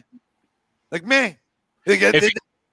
To me, if he would have stayed at left tackle when JP came back, regardless of whose decision that was, if he was playing good enough to where they're like, we can't. I don't believe that though, because I think and that's where it goes to me. No matter what, that was Peters' job. Andre Dillard last year was playing well and up until the point where Peters came back, and they still gave the job to Peters. No, so I don't. This Jason Peters scenario is very odd to me. This whole dynamic of Jason Peters. But anyway, back to the list. There's three in my list. Four. Searching for a fourth. No, I think Goddard's played good. I'm gonna throw this name out there, Tom. I was gonna mention it earlier because you know me. I know you love him just as much as I do. Richard Rodgers played good. I take Goddard out. You have to throw Richard Rodgers in there. He's been the only one that's played every game. He catches everything. But again, and I get it. It's Richard Rodgers, but like, is good two catches for 30 yards? No, now we're overhyped. Like, if you look at the stat line, he's played good for us, but like his stat line doesn't really show good. You know what I mean? It's caught passes and it's exciting. So yeah, nobody gets open. In that scenario, that's good. Like, I don't think you can have more than like one offensive player on this list. Like, I don't know how you do when your offense doesn't score any points. Like, I mean, who are you picking from? I was inclined to put Fulgham in there because of that couple stretches, but the one comment we had earlier, I forget who it was, but ever since Alshon's come back, he's disappeared, which I kind of, we all kind of unfortunately kind of mentioned that was going to happen. Well, listen, you're talking about Richard Rodgers, right? The last 3 games, 6 for 85, 4 for 60, 2 for 48. So he's making big plays. I can't not put him on this list. I mean, I don't know. 2 catches is hard to put somebody on a list of good. You know what I mean? Like, that's hard for me to do. Is say, hey, you're good. I mean, I'm not saying he's a cornerstone of the franchise. He's played good every time he's stepped on the field. Yeah, and when your quarterback's been horseshit, so I mean, like, I can't really hit Rich over the head for not having monumental stats. We're grasping at straws. We knew we'd be grasping at straws. Yeah, no, absolutely. We can have him on the list. And then you can put Fletcher Cox on the list, I guess. You can put Fletcher or I know Red's got Singleton. TJ Edwards has played well at times. You can short linebacker group. I mean, you could short sample size and put Rieger on there. You know what I mean? Obviously, I understand that, that's going to piss some people off. But, I'm just saying, you expect more from your first round pick. I get that. I'm just saying. And I'm not, a Rieger guy. I'm just saying, like, when he has played decent. Yeah, it's when he's been out there. Yeah, that's all. The injuries for him and Goddard sort of take him off. Yeah. Absolutely. Both have played good when they've been on the field, in my opinion. Yeah. I think both Goddard and Jalen have both played good when they were on the field. I mean, that's fair to say. Like, I've seen him. Like, some guys you don't see. Like JJ Arcega, you don't see when he's on the field. Yeah. At least I see Jalen Reagor. Like, at least I see it. I know you're here. Like, I'll take that at this point from what we've been through. Like, at least just showing a pulse. Like, right, if you have 3 catches and they're and whatever, I'll take them. Like, at least it's 3. So, all right. I mean, you could put them 2 on if you take out when they're on the field. They played good. Fletcher Cox has played good. I don't think he's played good. He's played good. what's that famous saying, right? best ability is availability. So, they don't have to be going this list. I'm with you. You know what I mean? That was just pointing something out. You know what I mean? It's like you said, like we're saying, it's tough to get to 5. You know what I mean? Because either of injuries or just lack of good play. It's tough. You find yourself saying, oh, man, I can't even get to 5 guys. Like, hey Howie. And that's and that's also a result of a 3-6-1 team. You know what I mean? So it's not like anybody's up here screaming like, "Hey man, we can't even get to 5 guys. Like, how could this team be good?" I don't think anybody thinks this team's good. So they're just fortunate enough to be in the Well, can I say something? They're fortunate enough to be in that division. You know what I mean? You know what that should be the situation, Sweeps? Is a guy who's not on this list who should be on this list because it should be a no-brainer. I think Carson should be on this list, but the sad thing is he's not. And that's the difference of why you're 3-6-1. When your franchise quarterback's not on your good list this year, that means you're in trouble. That means you're in trouble. I don't care about the rest. Everything else we would be saying is good if he played good, right? Yep. So we'd be saying, A, B, C, or D's having a really good year. You know why? Because your franchise quarterback's having a really good year. So as much as we take things away and say, oh, it's not all his fault. We know that. But your franchise quarterback makes up for flaws. And I don't give a rat's ass what you say because I'm a big Carson guy. But at the end of the day, your franchise guy makes up for flaws. No guy got put over the coals here more than Donovan McNabb. And all he did was make up for flaws. Say whatever the fuck you want about him. All right? Like, go away, Don. Stop talking. Fine. But at the end of the day, nobody made up for your flaws better on offense for what he had at wide receiving core. Nobody did because he ran around. He made plays. He was electric at times. All right. And he got smoked in this city. Smoked. So for people out there that are defending Carson right now, you better not have been the guys hammering McNabb. I'll tell you that right now.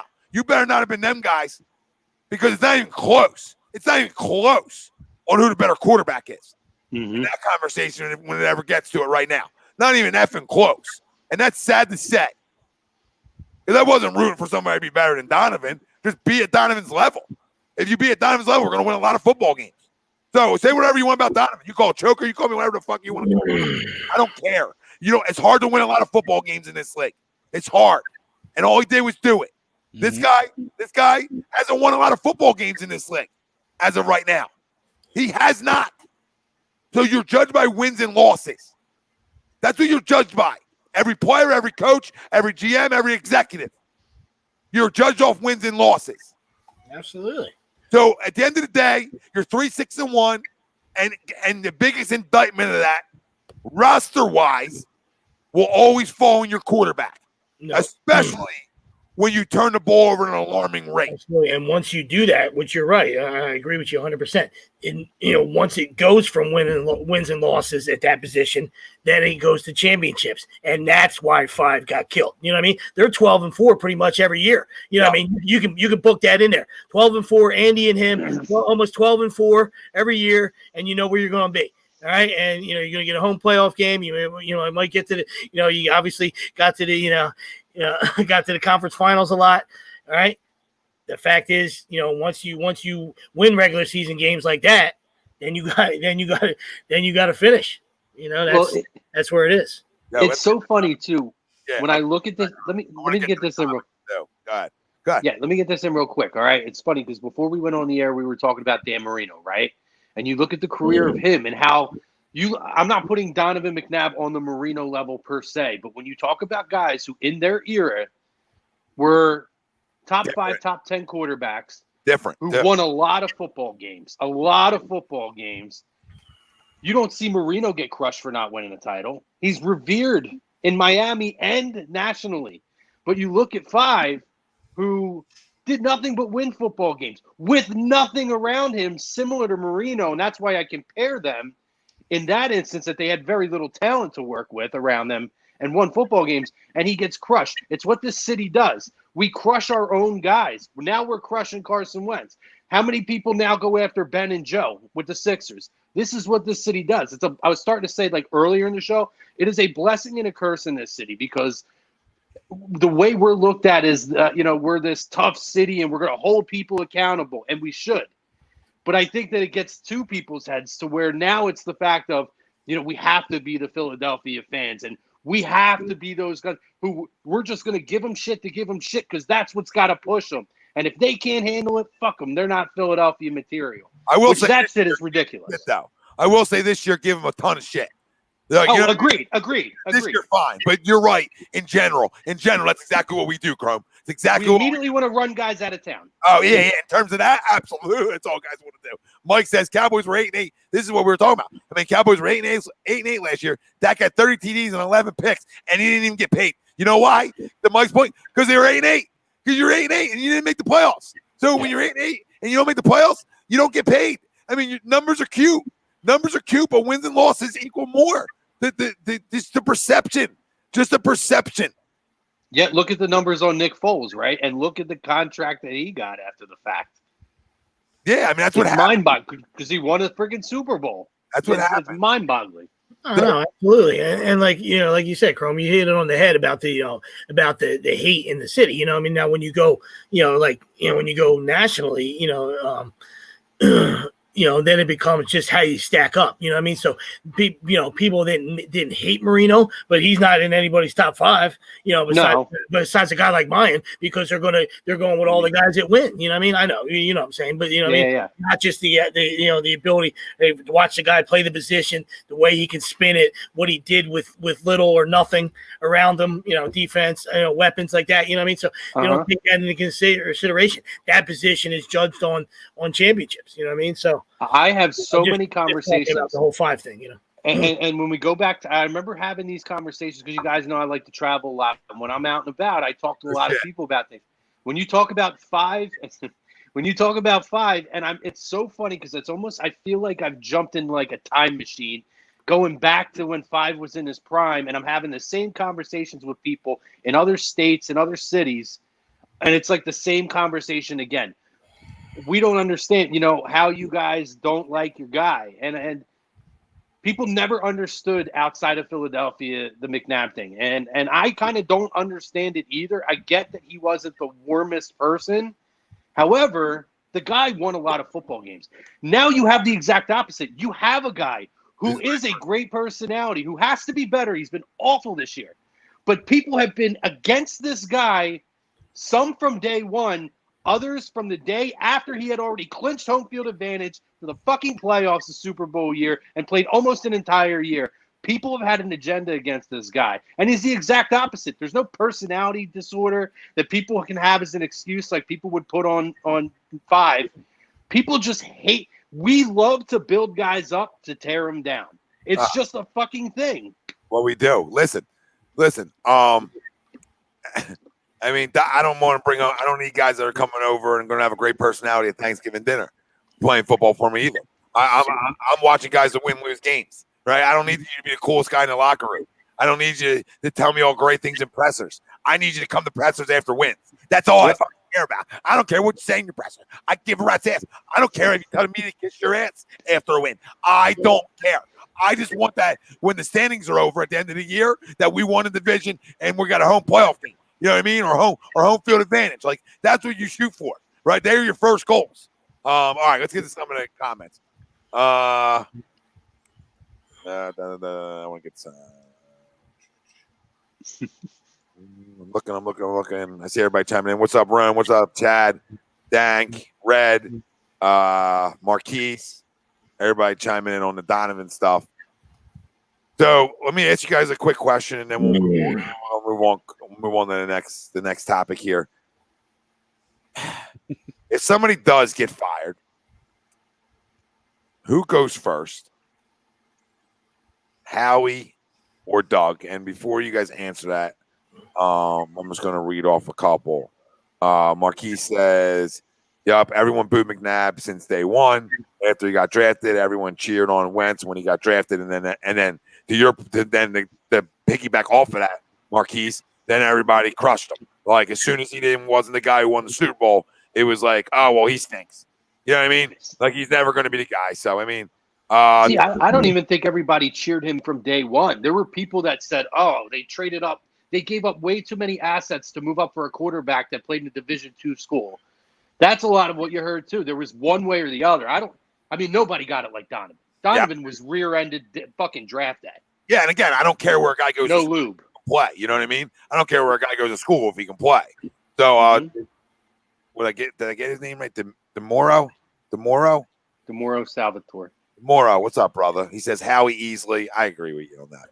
I mean, but they should be connected. I mean, like I said, that's the way I do things. I understand other people don't do things like that, but those guys should go hand in hand. Right? You hired the guy. You know what I mean? You everybody's in the same war room. Everybody's supposed to be pulling from the same rope, right? When one guy goes, they all go. That's it. But right? You're right. Clean it out. You're right, though. But what happens if the one guy goes because the one guy's ego upstairs became bigger in the room, and he don't talk to his coaches? What happens if that's the case? Is that a different scenario for you? I'm asking, if it's like a disconnect because the one guy up top is running around like a little jerk off, thinking he's got all the power, and you've seen enough of it. Or it might be a combo where you're walking out of – supposedly Jeffrey walked out of practice. So it means he's seeing sloppy practices. He didn't go to the Cleveland game because he doesn't like the practice on the field. So, I mean, maybe he does fire both. I don't know. I think if they continue to struggle, to be honest with you, I think he'll be so mad that it might even be knee-jerk that he does fire both and not just Howie. Like, I think I could see him saying, screw this, and just saying, we're clearing it out. I want to get some more comments. Chad Moses, that team won that Super Bowl. Shit, Foles called Philly. Yeah, I mean, that was a team win. You could say that, but the coach has to steer your team in the right direction, right? With all your captains out against the greatest team, the greatest coach and quarterback of all time, and somehow beat them.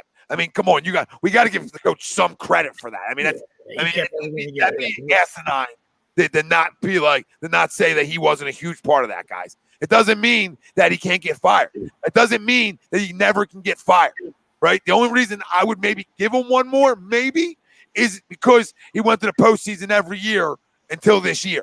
So it's like, okay, Mulligan, if you suck next year, I'll see you, buddy. And he knows that coming in. Like, I mean, that's a conversation. Like, hey, come over to my house for a second. Come over, just sit down. That's what takes. And maybe that's more, but maybe that conversation's already been had since he hasn't been extended. You know what I mean? Like he's sitting there. He has one more year. Next year is his last year of his current deal.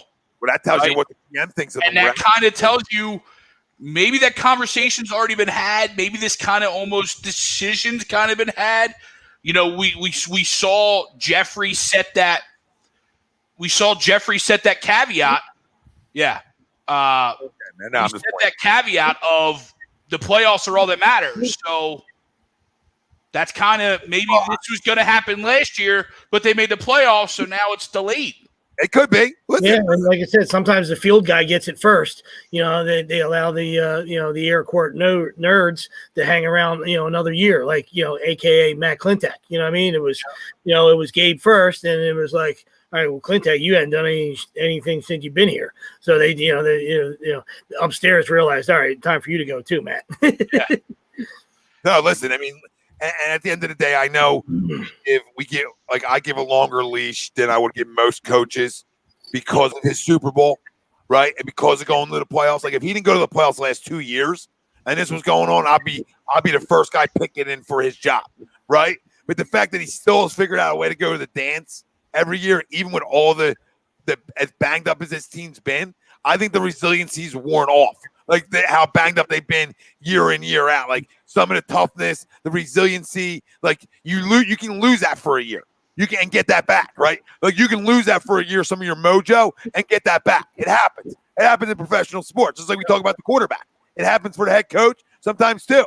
But what doesn't happen is your GM constantly fucking missing. That doesn't happen year in, year out. Where you're like, we can constantly overlook it. Because we all of us sit on draft day and say, miss. And then we come in and we want to say 10 and 6, 11 and 5 because we want to believe and because of the free agents we signed and we want to believe and because we really want to truly believe. But at the end of the day, when we just tried to name this roster off, wow. Absolutely. Wow. You know, and except for real quick, yeah, we're going to play this week under 25 guys that are like, oh yeah, bright future. We're going to play that game. We're going to play that game this week coming up. Let me know how that fucking ages, because that's going to be the hardest game of all time. Hardest game of all time. You know, and before 2017 hit, I was never a huge Howie guy, but everything hit that year, right? All his free agent moves hit. The draft picks seemed to hit. So, and obviously it accumulated into what it was, right? So to answer your question, Tom, the first guy that I'm firing is Howie, because I was always firing Howie, even with the Super Bowl, because I just didn't think he was good enough. But and you traditionally don't see a guy last through 3 head coaches. No, and that's you don't see that guy happen. Sooner or later, that job's got to come back to you. You're right, Greg. That's another indictment that I didn't even think about. Like, that's another indictment on your GM. Look, Tyler, you can say whatever, F me or F Doug. I don't know who you're effing, but either Doug, way, I don't care. You can F me too. I'm just saying, like, I hear you, man. I hear the like, I'm not the guy telling you it's wrong to fire them, because there's always can be, if you're good at hiring guys, then you can find another guy, right? You can, like, if you're good at it, right? And and Jeffrey Lurie is pretty good at it for the most part over his tenure as owner, right? He's been pretty good at finding the right head coach for the most part, right? Like Andy, great hire, right? Doug, great hire because you got a freaking Super Bowl, right? So, I mean, for the most part, like, he's been Chipper, good at great hire. Chipper, great hire. I would think that I would think that Howie would be the first to go. Yeah. And I do believe that around this league, despite what we're seeing this year, that Doug is respected for the job that he's done during this tenure. Whether you agree or disagree with it, Greg, I think a lot of what you've seen from this team, despite like last year, injury issues and whatnot, and to see the fight in the team in that second half of the year, I think does earn a lot of respect from other general managers. So what I would foresee happening is a coach coming in and saying, a general manager coming in and saying, okay, let's see what we have 1 year with Doug. If he's going to be my guy, great. Saves me some trouble. If not, then I can put my stamp on the organization. So it's all about pick my guy. Coming in. Yeah, like the guy. Yeah, absolutely. You definitely want your guy. I mean, spot on. Yeah, absolutely. You got to have your guy because you guys are linked together. You know what I mean? That's the way it goes. You know what I mean? Like, you know, you pick that guy, so you're gonna for the most part, unless that guy is an absolute train wreck and a terrible takes the heat and is just a terrible in-game coach.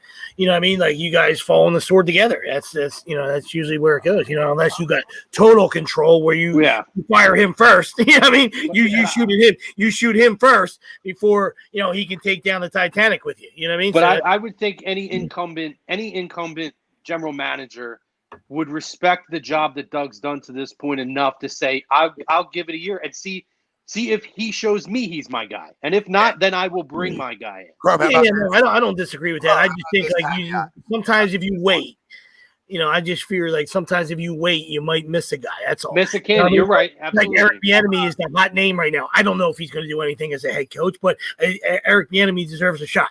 All right. I'm tired of looking at retreads. I'm tired of looking at tomato cans. You know what I mean? Like, give this poor guy a chance, so he's going to get hired by somebody, so your question is like, man, I understand, and I'm not saying he can't give Doug another year. I wouldn't argue against that. I'm just saying, you hate to miss out on somebody, by waiting, you know what I mean? I hear you. How about this, guys? Like, if a new GM comes in and, his caveat to Doug is, well, everything around you, I'm clearing out. Like, I'm bringing in my guys around you, right? Like, new GM comes in and says, you know what? I'm going to keep the head guy in charge, but I'm bringing in a new defensive coordinator. I'm bringing in a new offensive coordinator. I'm bringing in a new quarterback coach. I'm bringing in, you know what I mean? Like, I'm bringing in my own style of direction of system, etc. Right? You understand what I'm saying?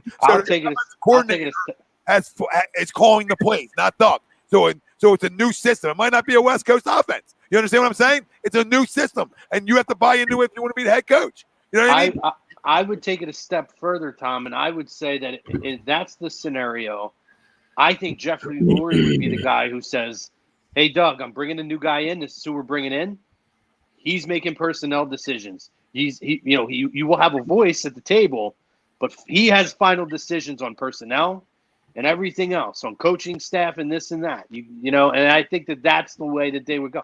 Forget that guy coming in and saying, all right, well, Jug, you're going to stay here and work for me. I think Jeffrey Lurie makes that very clear. Say, like in an exit interview this year, right? At the end of the year, when they sit down and they review, I think Jeffrey Lurie evaluates it that way. And he says, how do you think things went? What could be better? And hey, at that point, whatever direction we go in, there's going to be changes, and there's going to be somebody else who's going to be making certain decisions. Spot on. Spot on. And I'm also a guy who won't yell from the rafters like you can't fire Doug.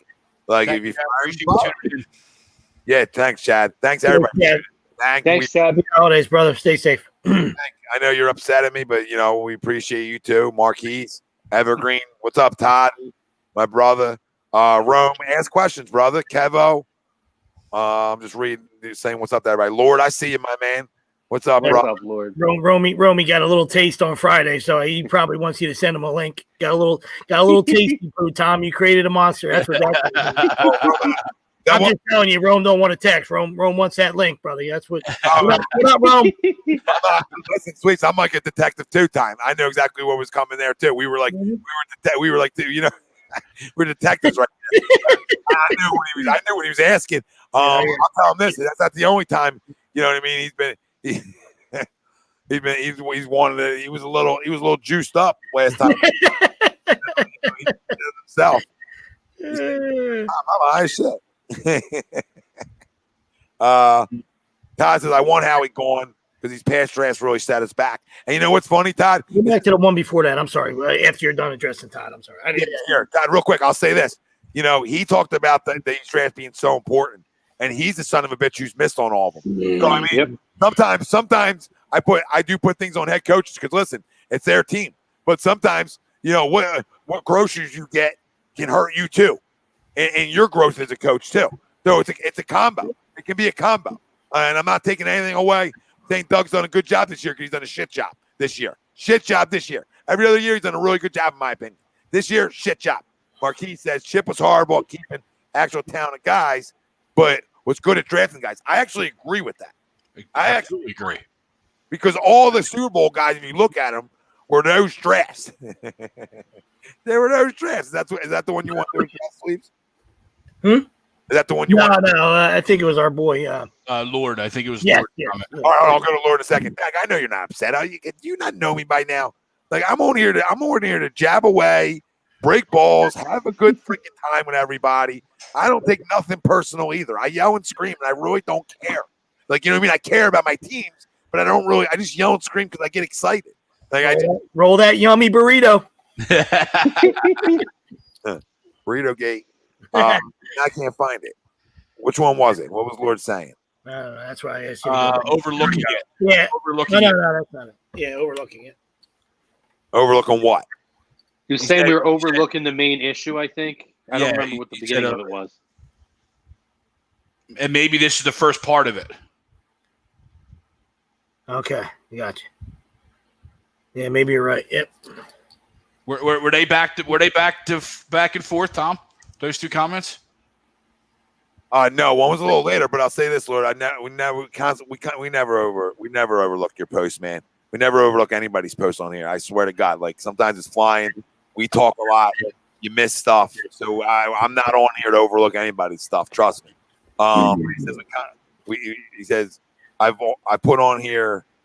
It's been addressing the bigger issue. The one superstar not carrying these guys. And would you say that's Carson? I would say so. And I agree with you. Lord. I can't agree more. I cannot freaking agree more. Okay? $100 million. I think we've addressed it. I think we've addressed it for a month. I mean, I understand your frustration if that's what he's talking about, but I don't know if you're going to get it. If you can get it any worse than you get it from here. You know what I mean? I mean, there might be some guys that sugarcoat it. You know what I mean? I'm not tuned into every minute and every second of every show, but I can tell you that, from Sundays and from watching, Crumb and Greg and Tommy on Wednesdays, like, I don't think anybody's giving this dude a pass. You know what I mean? There's been some fans that, that chime in that want to talk about the offensive line and stuff like that. And, and they're trying to, come up with excuse gate. But I mean, I from our end, we've crushed him. You know what I mean? He's just flat out hasn't been good. He's been horseshit. You know what I mean? So I don't know, Lord, to the panel, he said top to bottom, we're not good. Superstar or not on this team. Well, I mean, we addressed that. I asked a question on the feed, and I'm going to get to all this. And he said, I got crickets. No, you didn't, because we talked about name 2 offensive players who were superstars, and we couldn't name them.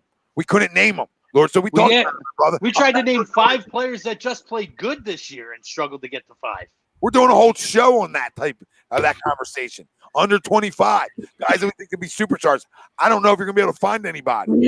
So we'll never ignore you. Listen, we'll never ignore you on here. Gavin, what's up, my brother? As the show gets cruising, it calms down and it gets easier to get to everybody. All right. So that's the one little thing to understand about it. It's like the first hour or so is like sometimes can be we're all fired up, we're all talking. You know what I mean? We got an agenda to get to, and we're not missing you ever. So the funny thing is, we say everything you just said because that we're just like you, brother. We're just like you. And that's the other thing too is if we've already addressed something and a question comes up, or we may not directly call it out because maybe it's during a conversation that we've already had. We're not going to rehash over the same thing. We literally just had a conversation about 5 guys who just played good. We could barely come up with that. I don't know. Is there 2 guys that play great? BG and Kelsey, maybe. Maybe that 2 might be the only 2 that I would maybe possibly put as great. 2 of the older guys. That's it. Rome, I don't know, Rome. Yes, I probably would have paid him, Rome. And hindsight being 2020, I at the time I would have paid him. Because at the time, the only issue that we had with Carson was injury. At the time, that's it. We still thought we had a pimp. And we still might. Yep. We still might. But you're right. Yeah, at the time, I'm still inking the deal. Don says, what team should staff? Don's happy today. Name a team that doesn't have a quarterback that can be a contender, right? I mean, name them. I know Ryan said Niners. Bobby said Chargers. No shot, Bobby. I mean, Herbert's their guy. They just try to be their guy. You know Maybe the Bears? Bears are a good name. Bears have the defense to win. I mean, it doesn't look like that tonight. But I think this is the last year of Cousins, so you can go to Minnesota. Minnesota's a good name. I'll stay in division. Jets. I don't know, Rome. I mean, you could have franchise tagged them. You could have. But depending on what happens with Dak too. Now you're getting gutsy when you franchise tag them. Though. New England. Brandon, what's up, my brother? Brandon, just getting in here. What's up? What's up, Brandon? Prison. No, I mean, absolutely. Washington. Prison says Washington. That's another good name. Tom, you do get cute if you franchise them, right? You get cute, and then what, right? Obviously, you could put yourself because of what the concern was, and maybe that would have been the right move because obviously that's what Dallas did. Dallas didn't want to pay Dak, so they franchised him, and it sucks for Dak, but it worked out for the Cowboys at least. Yo, happy birthday, Todd, my man. Another team, guys. Happy birthday, Todd. Happy birthday. Happy birthday, Todd, brother. Another name that could be an interesting team, particularly because of the injury that just took place last week. Even if it's just for 1 year, Cincinnati could be a place I could see Stafford falling at. I mean, listen, I'll get Don, we'll get there, babe. You know what I mean? We'll get there all season talk. Lord says, no, we're not overcritical of 11, but this year he's turned the football over too much, so it's got to be a little bit critical. We're never over, but he was saying he was talking about the participants. So I mean, I didn't think he was talking about us, but Vulpix, nothing by benching him benefits the team. Okay, the only thing is it's just accountability. That's it. That comes with the position, Lord. That's just the bottom line. You know what I mean? When you play quarterback in the National Football League, you are the lightning rod. You know what I mean? So whether it's fair or not, you know what I mean? I'm just telling you. That's just, you know what I mean? Like I said, you don't have to believe that. I mean, that's just my opinion. But I've been around a long time. It's just that's the position. That's how it's revered. You know what I mean? So I think for the fan base, people want to see Carson benched at some point and want to see Hurts. But in reality, I think the message that would be sent has nothing to do with Hurts. If the organization at some point sits Carson for a performance, that's to light a fire under his ass. That's the reason why they're doing it. It has nothing to do with Jalen Hurts. It's going to have everything to do with Carson. To send a message, bro, your job's not guaranteed. You need to perform, and we expect you to perform. How about this? One more question, Crumb, for you, for you guys. So, how much do you think when your favorite target is a crumb, doesn't show up, doesn't compete? How much do you think that's hurt 11 too? I mean, that's his go-to guy. Been his go-to guy forever. Talking about Zach? Yeah. Like you gotta show up. They don't show up. So son of a bitch didn't show up. How much? How much does that hurt the quarterback? At all? Like, you think it matters at all, guys? Or it's like whatever. You know what I mean? Like I think it was a security blanket. Yeah, absolutely. I think it affects, but my rebuttal to that then is it makes me worry about Carson more because to me, if you're the elite quarterback and he has the talent to be that, you're that guy, I don't care who your personnel is on the field. Personal relationships be damned. You need to figure out a way to perform with whoever's on the field. I get what you're saying. I understand that, but like that loss, I mean, I don't know, man. When there's not a lot, it shouldn't be predicated on one guy. And if that's his mentality, then he's soft. I got an issue with that. I'm not talking about 11 being soft. I'm talking about when that's the only like playmaker you have on even the inside, outside, period, on catching footballs all the time. And look what else you have on the outside. You have nothing. It's one thing if you had like, you can't put it all on one guy. But what happens if you only have one guy? I mean, that's all we had. The last 2 years, all we've had is like the one guy we can trust. We thought would be Zach Ertz. You still got to find a way to win. You still got to find a way to perform. I know what you're saying. I'm talking about a 10-game sample size. Everybody's hearing me out. In a 10-game piece, little 10-game sample size piece, right? That adjustment can freaking knock you off for a minute. That adjustment can knock you off for a half a minute, right? Just for a half a minute. And 10 games would be a half a minute in reality. Where like losing him and him not coming to play affects a lot of your game. When you've had guys banged up on the outside, you haven't had anybody really out there, right? You had a practice squad guy come in and be a hero, right? You know what I'm saying, guys? Yeah. When that's your main target, you all can't tell me over a small sample size that shit don't hurt. You can't tell me it's huge. You know, you can tell me that don't hurt. You got to overcome. I get it. It's not an excuse. That's just football. I mean, we saw the difference in what Tom Brady looked like without Gronk in New England. Yep. You know what I mean? And that was his biggest, weapon, especially because they never really gave him too much on the outside. So you're absolutely right. But what does A-Rod look without Adams? You know what I mean? Like, I would agree, but at the same time, we're not talking about the whole sample size where you didn't have Zach Ertz. You had Zach Ertz for 6 games, and he didn't perform then either. No, but that's my point, Crumb. You're missing my point, baby. It's well documented that dude wasn't giving anything 100%. Okay? Yeah, I get it. Documented. So when you're not giving 100%, means you're not going to get open, which means you're not going to take it. You're not focused, right? And you're not focused. It affects your play. I'm just saying that, like, when you don't have a lot of talent on the offense, and your best offensive player was just like, being a crumb early on, right? When he was on the field and giving you nothing, he's back and giving you nothing. You two were, it was a great conversation. And I'm like, dude, did the power go out? And the TV was still on, screen was blank, TV's on. I'm like, what the piss? I didn't even notice. Sorry. You're frozen. I thought you were saying something. But no, all I'm saying is it's not an excuse. It's not an excuse to play better. I'm not saying any of that. Like, this isn't like, you get a freebie. No, this is just making a point that, like, when your best offensive player, like, didn't even show up essentially because of other things, and you don't have a lot of talent on offense at the skill position on the outside, like, it's got to hurt a little bit. Not to the level he's playing at right now, but it could knock you off for 10 games or 4 games or 5 games. You know what I mean? It could really knock you off. It could. It could. I mean, I don't know. I'll agree to it could. We're just searching, right? Like I'm lifting every rock up. I'm lifting every rock up. I'm diving underneath. I'm trying to get to the bottom of it because it's sad, right? Like, I wish we weren't having this. Like, you know what's funny is on that draft night when they traded up for 2, I said, "Oh, Ramsey or Adams." No, it was Ramsey or fuck it, give me gas mask. Yeah, totally. I was Tulsa's draft too. Thank God. I think Adams was in that draft too. Who?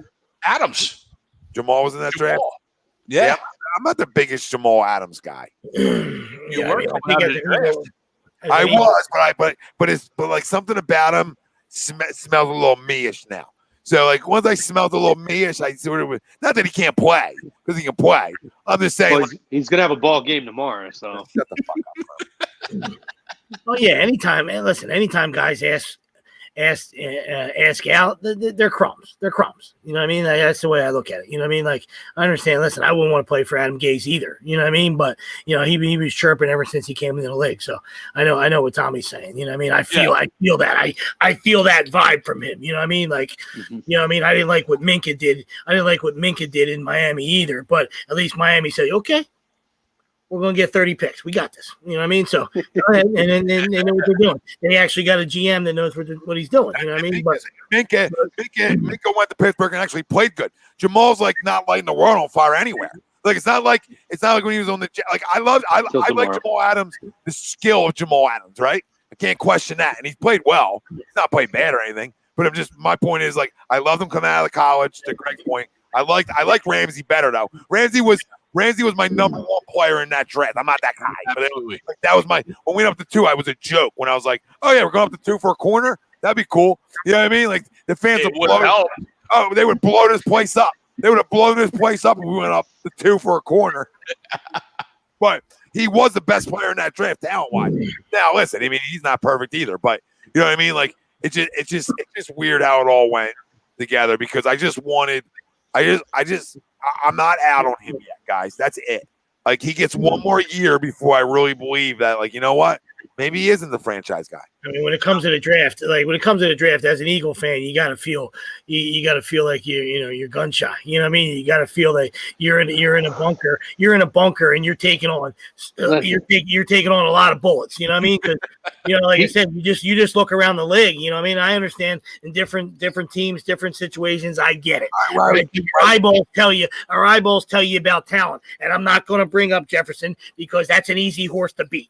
All right? I mean, that's it. That's it. Take a peek, right? Hunter catches it, LSU. Take a peek. I don't give a shit if you want to use him out of the backfield as a running back, right? Delicious, absolutely fucking delicious. All right, end the discussion. Shut your mouth, right?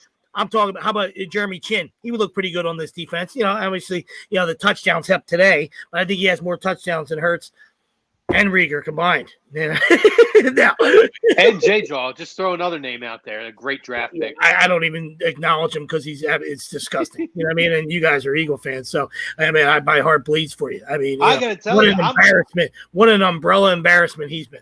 Look at every pick. Look at every pick, though.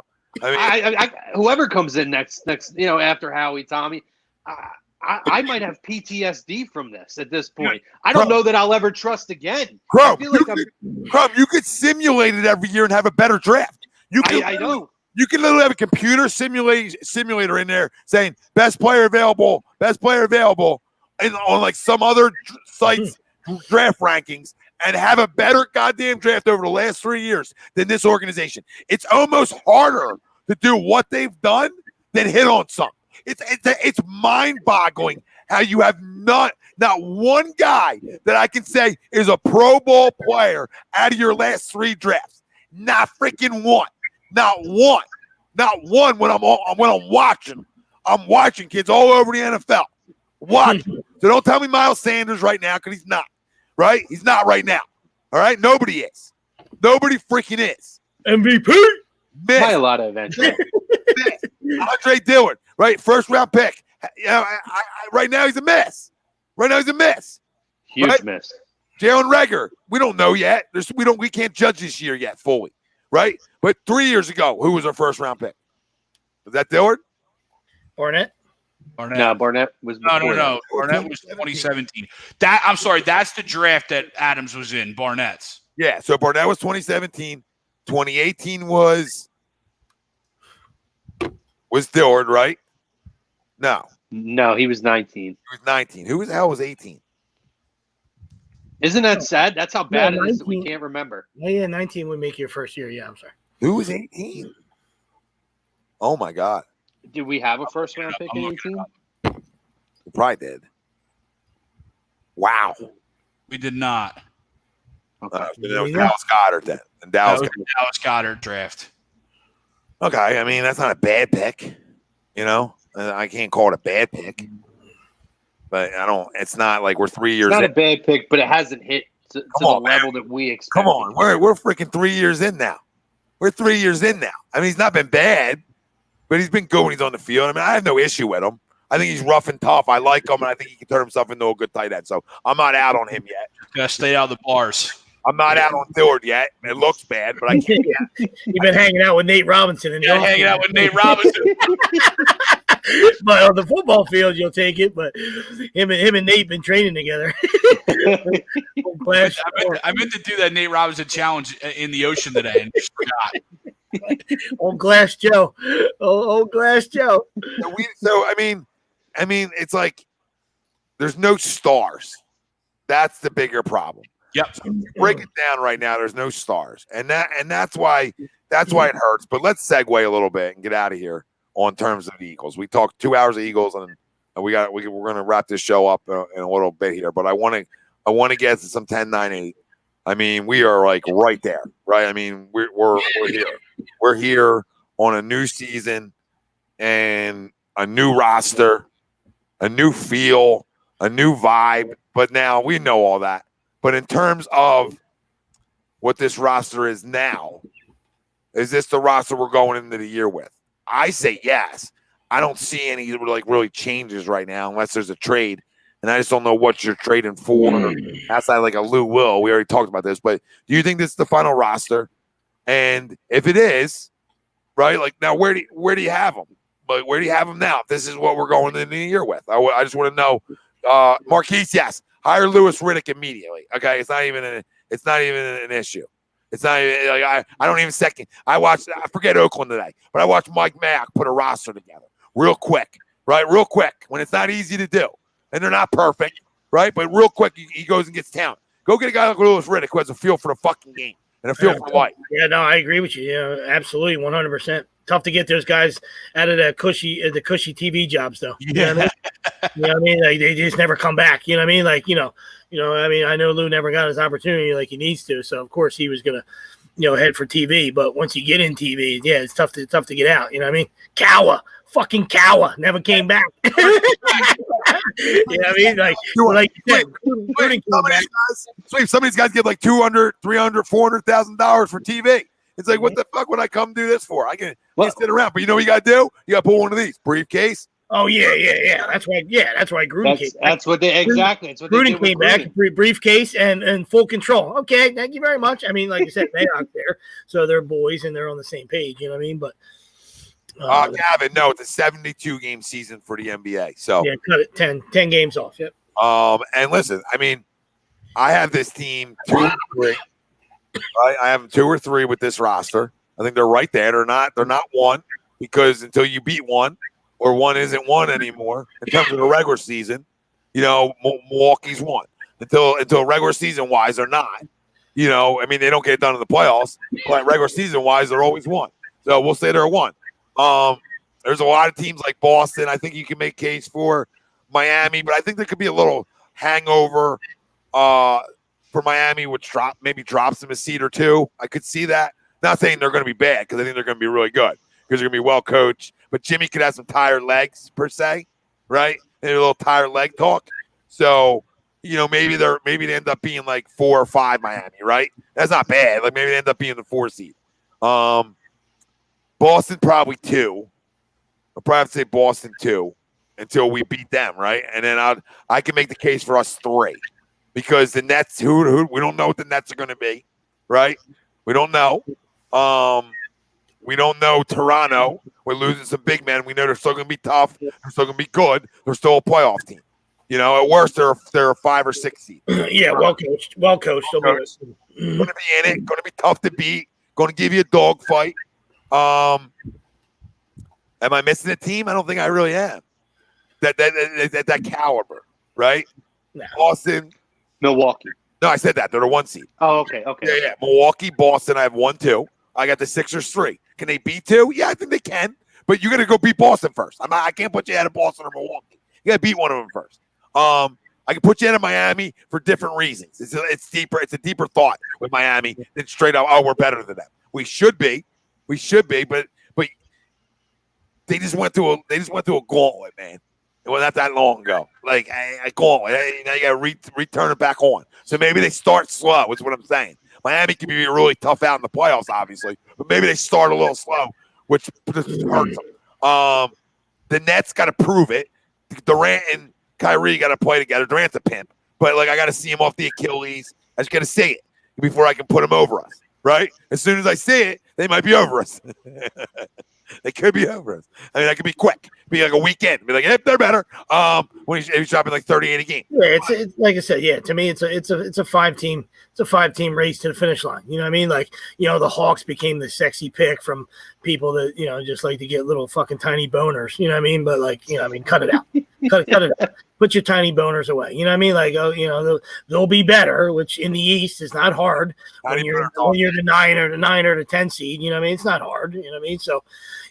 Playoff Rondo, I guess they expect to be the 8 seed and see if playoff Rondo can get him out of the first round and upset the 1 seed. There's my man, David. Hey, there he goes. That's it. Right on cue, my man. I mean, if you want to say 8 seed.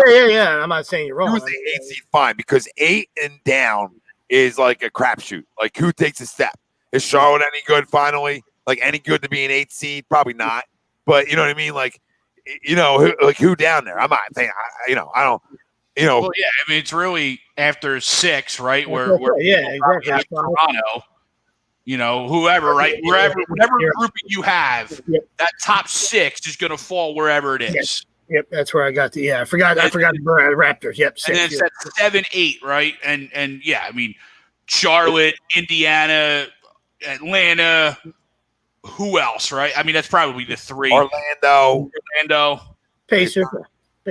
Jonathan Isaac play all year. Sabonis comes back. The Pacers, Pacers miss Sabonis down the stretch. You know what I mean? And if they, didn't piss off Oladipo too much, you know what I mean? Because it feels like they were shopping him a little bit. Yeah. So that's the thing. So there's like Ryan has it out here. You cut the Hawks off because anybody can be in that 8 seed.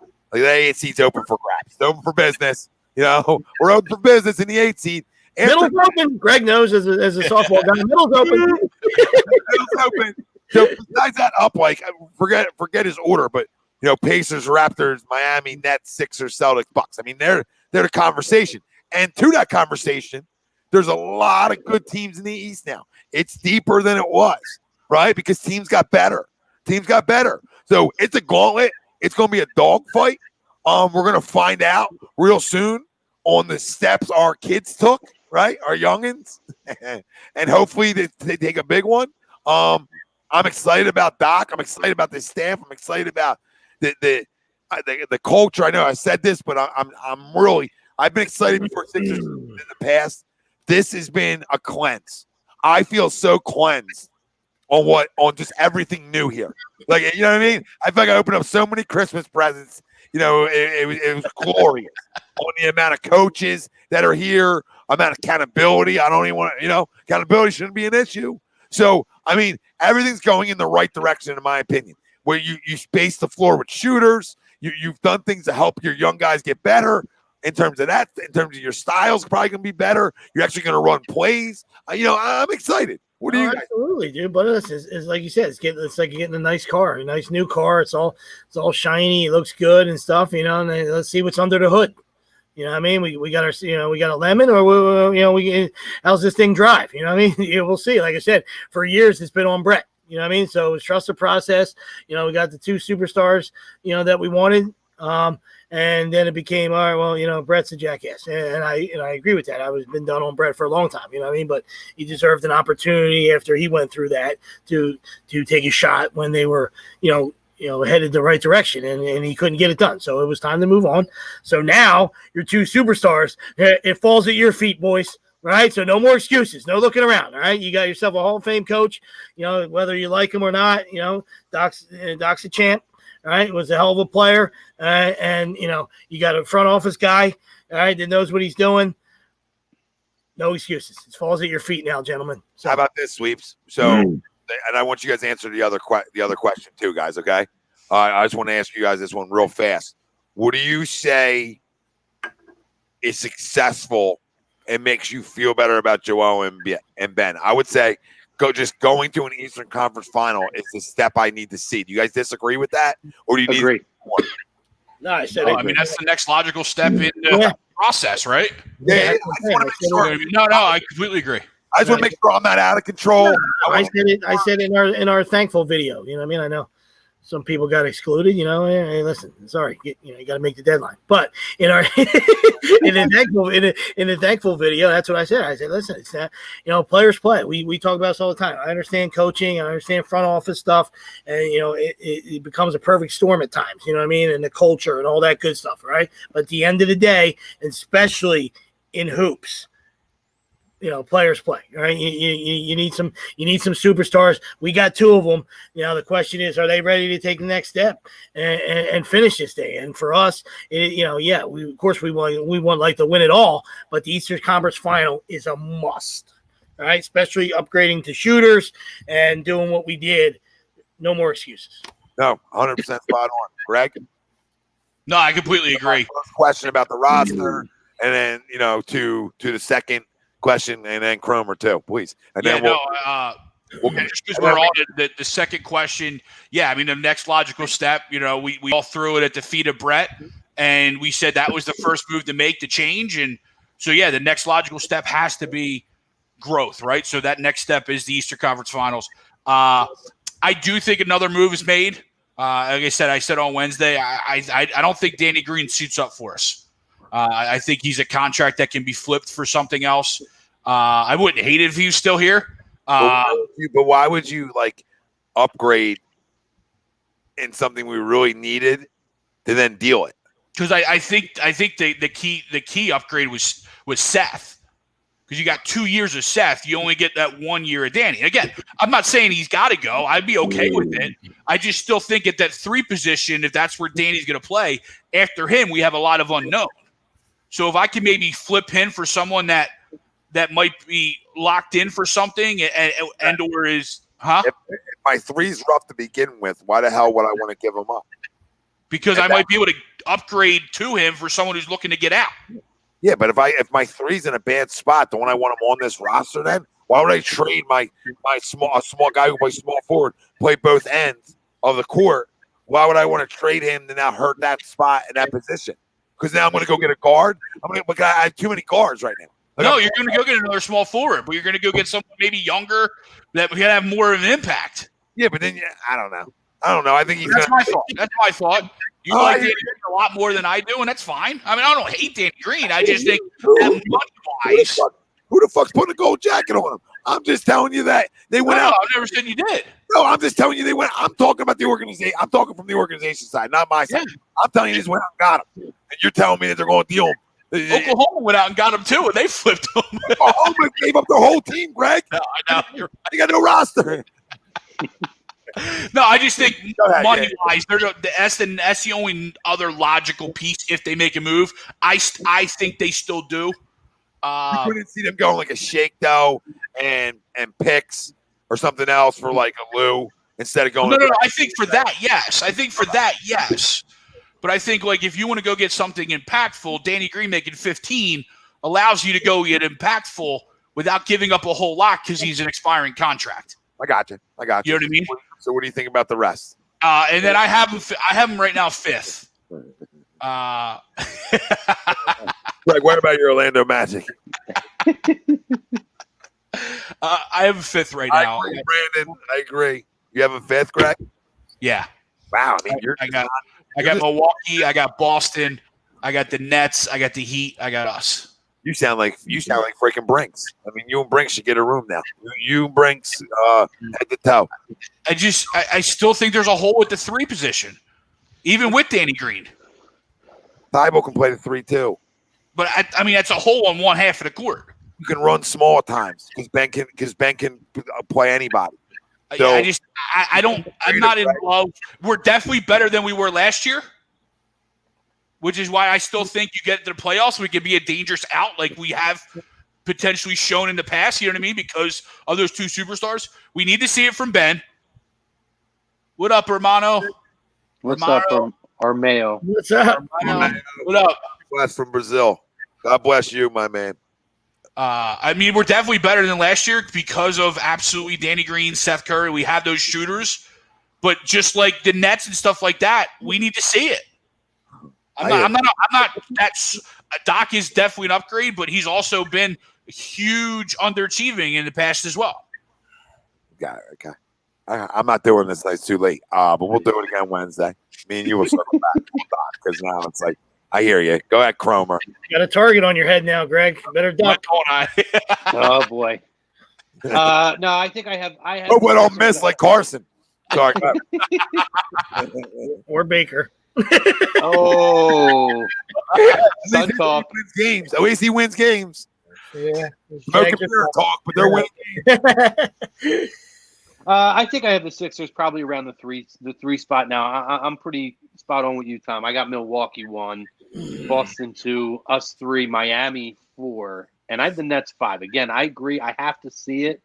I think the difference between us and the Nets, is the fact that core hasn't played together, and they've totally reconstructed that. This team was built to the strengths of both Joel and Ben, and that's to spread the floor, to open up opportunities for them to drive the lane, for Joel to play in the post. And I don't think they make any more moves right now. I would agree, Greg. I think Danny Green plays for this team, but I could see him being a guy that gets traded at some point in the year. I also think they save that mid-level exception for an opportunity at some point in the year to pick up someone. But I see this as it is constructed now. I don't see this team making any moves any further at this point. And I'm happy with that. I think they've done a ton. I like Danny Green. I think that he brings a lot, the 3-and-D mentality. He brings in an element of that you didn't get with JJ. You bring in, the guy who's the second best three-point shooter percentage-wise in the history of the league, and Seth. Who is that? A Godfather sermon coming. No, I just can't. This is with Greg. I mean, Greg triggers me sometimes. I know. That's just where. Let me rephrase this because I think people are getting bent out of shape. That's where I have them right now. Ultimately, at the end of the year, I absolutely see them as a 2 or 3 seed. Okay. But right now, I have them as a 5th seed. If we were going in right now, I have them as a 5th. But I do like where they're going. Right. I think we can get to that 2 or 3. There's absolutely no question about it. No, you're right. All right. So let's get to our Crumb. I got a delicious one coming. I'll go last. I'll go first. I'm gonna use his mine. I don't care. Mine's the NFL, which we always go at. We always, Roger always seems to end up in our crosshairs at some point. You know what I mean? From his ivory tower. But you got to be shitting me. You understand? Like you moved the Ravens and the Steelers 3 fucking times, and you're gonna make the fucking Broncos play with a fucking wide receiver, a quarterback. That's a fucking joke. Disgrace, right? Practice squad wide receiver. They wouldn't beat the Saints, on any day. But I mean, that's ridiculous, dude. Have a little, have a little common sense, dude. Like, you got to be kidding me, dude. And it's just absolutely ridiculous. And especially since delaying it to Monday or Tuesday at the worst. Yeah, you play doubleheader Tuesday. Quarterbacks to play. Yeah, absolutely. There's no reason for it. There's no reason for it. Wait, any competent quarterback on their practice squad, like any guy that was still a quarterback on their practice squad, I would say, okay, go ahead and make him play. Because at least there's a competent quarterback, essentially, like on your practice squad who plays quarterback, right? Who plays quarterback, not a guy who stopped playing quarterback. Like a guy stopped playing quarterback at Wake Forest too. Like you went and got it. You know what I mean? Can the NFL have a feel for life? There's a feel for life. Like if it was a practice squad guy there that actually played 4 years at a college and has been on the practice squad for like a year or two, then fine. Then say, okay, like you guys got to play. But you're right, Sleep. You can't pick and choose what you want to move and who you're going to cater to. And it's a fucking joke. We're going to cater to teams and not cater to teams. Who knows? Maybe with an actual 4-string quarterback, that maybe they hang with the Saints in Denver. Who knows? But you totally take their chances away by what you did today. I mean, you make it not even fair. There's no shot. That's why the line's 17. I took the 17 because I'm like, it's an NFL game. Yeah, good call. Good call, you jackass. You jackass. Yeah, and I think from the league, at least from what I heard, Mike Garafolo comment, it was because it would have been a strategic advantage. And it wasn't like an outbreak like the Ravens. What strategic advantage, to your point, is putting in a 4th-string or a guy off the street or even Drew Lock? They weren't beating the Saints. No, they were praying to God that Lamar could play Tuesday. Yeah, absolutely. He is, right? He's not. No, he's out. But now by moving it though, because then they get to move the Cowboys game, Lamar doesn't miss two weeks. All right. So the NFL, they're not stupid. What I mean? I understand that they're in their stars and all that good stuff, but it's just not right. It's dirty pool. It's not right. And like I said, this has been a year of unprecedented year in life and in sports and all that stuff. You know what I mean? So, let's keep a little consistency what you're doing. Right. Like you said, you don't show favoritism. It is what it is. You know what I mean? Like, I know you guys are going to pride yourself on getting all your games in. Yay, Roger. Yay. You know what I mean? But you just move it. You know what I mean? You play a doubleheader Tuesday, like you said, and one of those guys could have came back. You know what I mean? Mm-hmm. I'm going to piggyback mine off of yours, because mine is actually, and I 1,000% agree with you. I think it's just really, really sketchy what the NFL pulled with that. That being said, mine would be the entire quarterback grouping of the Broncos at a time right now where guys should be taking more accountability and understanding what's going on. You're seeing these rises in these cases, and you're all hanging out without your masks on. And they've even said themselves, we had a lapse of judgment. We were loose on it. And, that was our mistake. But, God, at this point, you shouldn't be making those kinds of mistakes. You're around, I understand on the field you're not going to be wearing your mask and whatnot, but there's protocols in place, and you do have to follow those. And it sucks what happened to them in terms of, the league and their bullshit. That being said, you're not in that situation if you're following the protocols. We've seen how this affects every league. Every league has had issues with this. You guys got to be smarter. The NFL particularly, there's a lot of players on those teams. It could do a lot more damage. So for me, it's be smarter, guys. Put your masks on, and we don't have to worry about this from the get-go. No, absolutely. And like I said, nobody, and to Dave's point, nobody's, like even the best doctors in the world and all these scientists, nobody has a fucking clue, really. Let's call a spade a spade. Nobody knows how this thing works. It affects some people. It doesn't affect some people. So who knows if it's laying dormant? I don't know. But a couple more days, that wouldn't hurt. That wouldn't hurt. A couple more days. You know what I mean? So I understand there wasn't an outbreak. I get it. I'm not sure what the LOL was. You know what I mean? But it's still the same thing. You know what I mean? Like there's still a positive case of a guy with contract tracing. You know what I mean? So that's what they've been doing. You know what I mean? Yeah, because they want to keep games going. You know what I mean? That's and us as fans want games to go. So to your guys' point. So now when Marquise, come on, man, you can't sign a guy who hasn't been.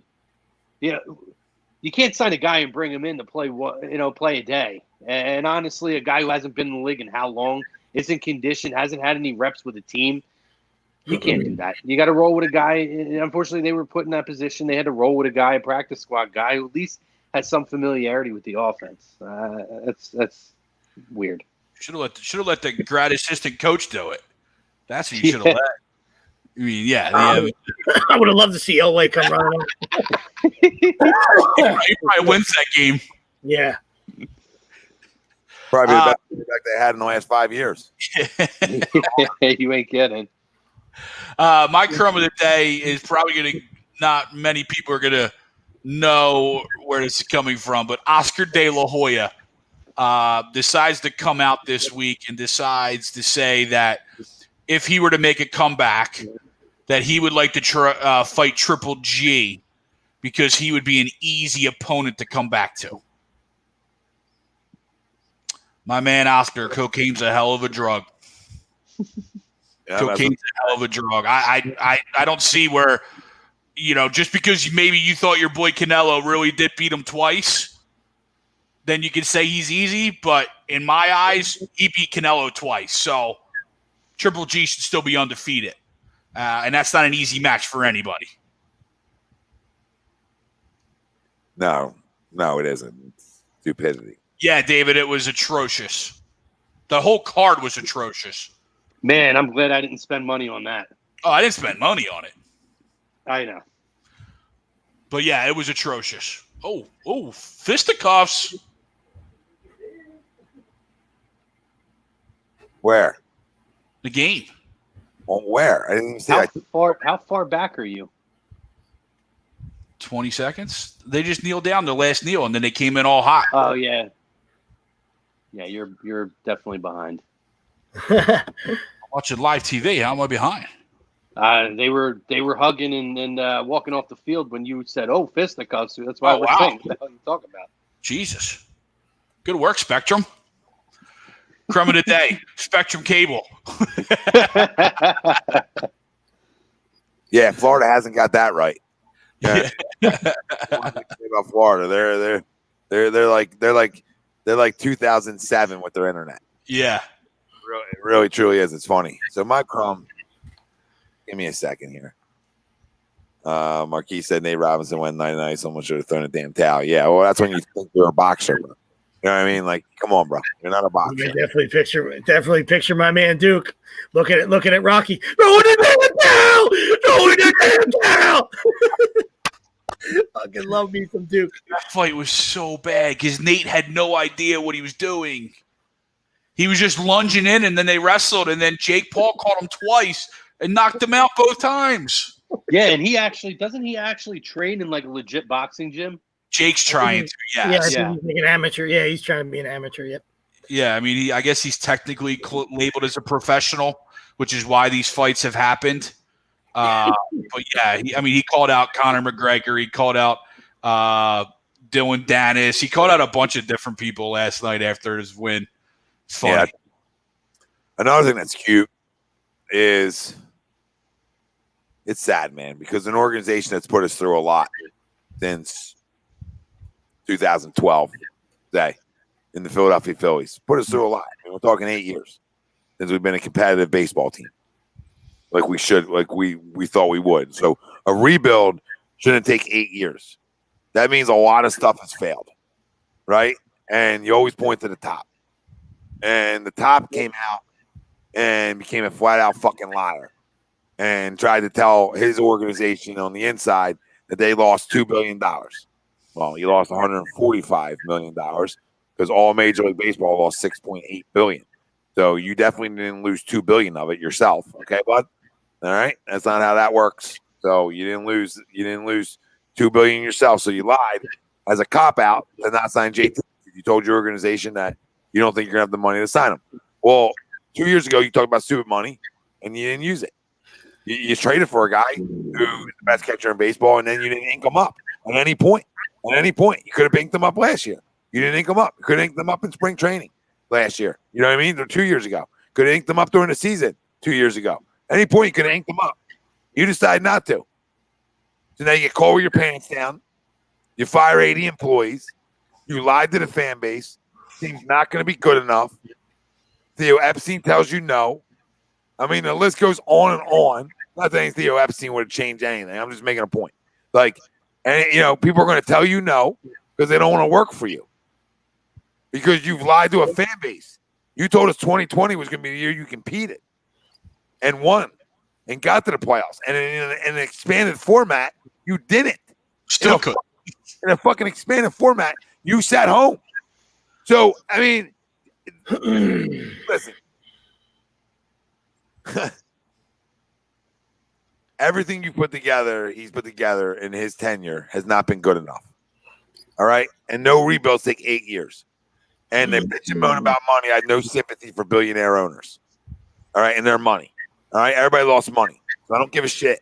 All right, you lost 145 million. Nobody's putting their nose up to it. Yeah, you got to fire employees. Shit happens. But at the end of the day, you let the money dictate what you're going to do now on the product on the field. So which means you set this organization back even further with your actions. Because instead of having a young catcher and a stud pitcher, I'm not saying the catcher was a stud, I'm just saying the pitcher was a stud. Instead of having them two under contract, look what you have. Now you got nothing. And now it's all fucking lie to us. And I'm not saying JT Realmuto the end all be all. But when you give up something like that, when you give up pieces that are under contract for the best player in baseball at his position, you ink him immediately. All right? The second he gets in your clubhouse and it's kumbaya with Harper, I mean, your star player walked around with his jersey on. This is a joke. This is a flat-out disgrace what this organization has pulled over the last 8 years. You've missed on the first pick of the draft. You missed on other picks, okay? You can't put a bullpen together. You finally put a lineup together, and your bullpen was a disgrace. You've been halfway in on this whole process, all right? Your stupid money was a lie. Everything you said was to sell tickets. The only reason you signed Harper, I can read right through you. I'm not a jackass, okay? I'm not saying the guy can't play. I'm just saying he sells tickets, all right? You got burned this year, and then you got burned by now. You're not going to sign your catcher. As the Mets go out, they were going to sign everybody.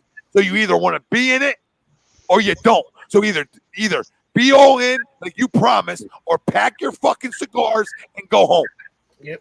No, I agree. And like you said, if it was like a trade deadline thing, like if 2 years ago the Phillies were really good and they were like one piece away, they were one bat away, and you took your shot right there and it didn't work out, and he walked out the door, you know what I mean? You say, hey, listen, we took our shot. You know what I mean? Like, all right, but not, 2 years later after you had plenty of time and everything you gave up.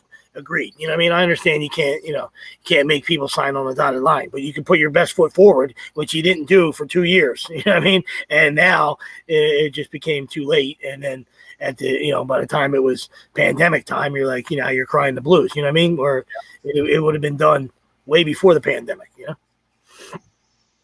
No, and that's it. I mean, we talked about Jimmy Butler, same type of shit, right? If I'm giving up assets for studs, right, I'm signing that stud.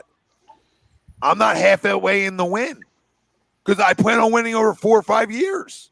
And exactly. And you asked said superstar what the problem was. You know what I mean? So now if you want to go back to Jimmy, and Jimmy says, yeah, Brett's not my cup of tea. Bye, Brett. There's your pink slip, buddy. I'll drive you to the airport. You know what I mean? Like, you don't wait to, the stories to come out afterwards and stuff like that. You know what I mean? And who knows if there was other issues? I'm not in that locker room. I don't know. But we know that he wasn't a Brett guy. You know what I mean? So not to change sports on you. You know what I mean? But just to agree to your point there. You know what I mean? Like, when you got superstars, man, you don't have to, like, I don't want to say like cater to their every win, but you got to do things to keep them happy and keep a peaceful clubhouse and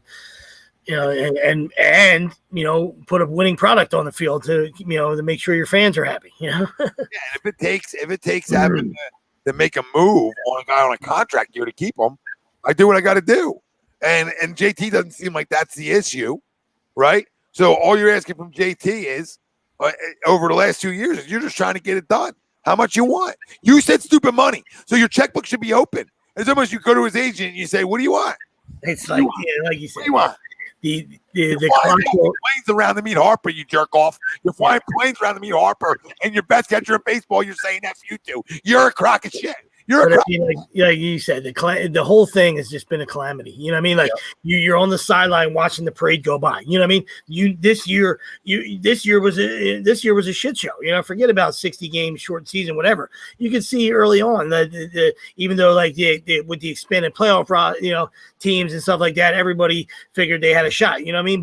But a month in, you knew this team wasn't doing anything. You know what I mean? So there's your time before the trade deadline to turn JT and get some assets back. You know what I mean? Like, by that point, you knew you weren't going to sign him. Come on. You didn't want to talk about it anymore. Yeah, you might have been hoping for a miracle in the offseason, but deep down they know, they were trying to say the right things to the fans, to keep everybody from from jumping off the wall Whitman, but they knew all along they weren't going to sign him. You know what I mean? So why didn't you just deal them and get some guys back? So, This whole thing has seemed fishy. This whole thing has been odd from the beginning.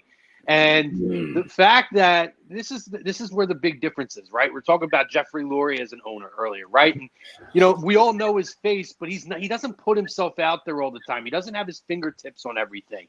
This is a case of the complete opposite. This is John Middleton, who has to, like Tom talked about, he's flying around with Harper. We're seeing specials on NBC Sports Philly about how the deal got done, and he's doing sit-down interviews, putting his fucking face out there. This is a classic case of an owner, a majority owner, who decides he's going to start putting his face out there, and he's going to start opening his mouth more to the public, to the media. And now you're starting to write checks that your ass isn't going to cash. And we're talking about making stupid comments like stupid money, which in my opinion may be worse than the Dream Team comment from the Eagles organization years ago. Where you're talking about stupid money, and then you're going to go out and you're absolutely spot on, Sweeps. There's no doubt. There's no hoping for a miracle. You could see the writing on the wall going into spring training last year that this organization, before the COVID shutdown, had no intentions of signing this guy. And now you're selling the fans on a bag of goods. You never put any money into the pitching staff. And then, other than Wheeler, which you did, you put money into Wheeler, and now this is where you're at. Your organization is now set back. You have your superstar, and that's all you need to sell some tickets, apparently. However, now your organization is set back.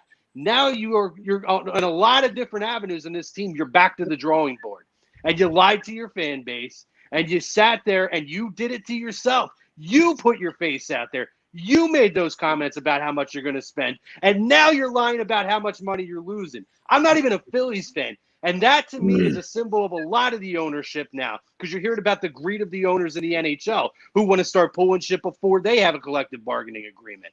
I'm sick of seeing this shit out there. I'm sick as a fan of seeing these owners ask you to cry them a river over these billion-dollar guys and who aren't willing to spend it. I've seen it for Sweeps. Me and you saw it for years with Pittsburgh. Mario Lemieux went out there and tried to actually buy the Pittsburgh Pirates years ago, and their ownership wouldn't do it because despite how bad their attendance was, with the money they were making with TV deals, with the luxury tax cut that they were getting, they were making money hand over fist. So I don't want to hear John Middleton talk all this bullshit. Fuck him. Sell the team. John, that's great, Crumb. Listen to this. We don't even talk about the Comcast deal or the NBC Sports Philadelphia deal, okay? Nobody wants to talk about that fucking deal. Let me go look up the numbers on that deal, you jerk off, okay? Because your money's already been made. Your money's already been made. So anything is extra, okay? And one down year shouldn't dictate how you operate. So if you're operating in one down year, you're a bad fucking business owner to begin with, and then you spend too much money personally, probably. All right? So maybe come watch your houses. Maybe I didn't fill your jet up. I didn't fill your fucking jet up to go get Harper. Okay? I didn't fill it up. I should be fine. You actually flew it. You filled a jet up to go get Real Muto in a way by giving up what you gave up. That's filling a jet up with the two players you gave up. The players would make our team just as maybe better. We might be better with them two players, essentially. So, I mean, that's a bad organization again. It's saying, okay, we want to win, but we really don't want to. We want to make it look like we want to win, and I'm done with it. I am absolutely done with the Philadelphia Phillies as a whole. And, Crumb, you could have said it better. You want to come out and talk? You better back your ass up then. Yep. That's what I was going to say. I was just going to piggyback that. Great, tremendous point. Middleton reminds me of like a fake Mark Cuban, fake Jerry Jones, fake George Steinbrenner. You know what I mean? There are guys that people hate, maybe, because of their personalities, and I get it, right? But those guys put their money where their mouth is, right? They want to be vocal, and they want to be involved, and they want to have their hands on everything, but they spend. They're great owners. Colin, great point. Worst farm system in baseball. Marquise, damn, 2020 is hard. Philly fans, especially me. None of these owners seem to really care about winning, except Sixers now. I'll tell you, Flyers showed a good sign last year, too. 2 out of 4 look like we might be okay, but we're going to find out. I would say that Jeffrey Lurie doesn't care about winning. I think that's the complete opposite. I mean, his track record of the last 25-plus years indicates that man very much cares about winning. They're having a bad year, so it might feel that way. But I couldn't disagree with that more. If anything, I think consistently he's been the one owner in this city who you could rely on is going to make moves. He's a guy who I do believe True. will make some kind of a move this offseason to change the culture that we have now because it's toxic. He's a good owner. He always wants to be competitive. He always wants to win. I'll give him that. John Middleton's a piece of shit. Sometimes the Sixers owners get a little too handsy. And a little too friendly with the players. Like, owners hanging out with players. Grow up. During season. I'm talking about during season. All season, do whatever the hell you want. During season, grow the fuck up.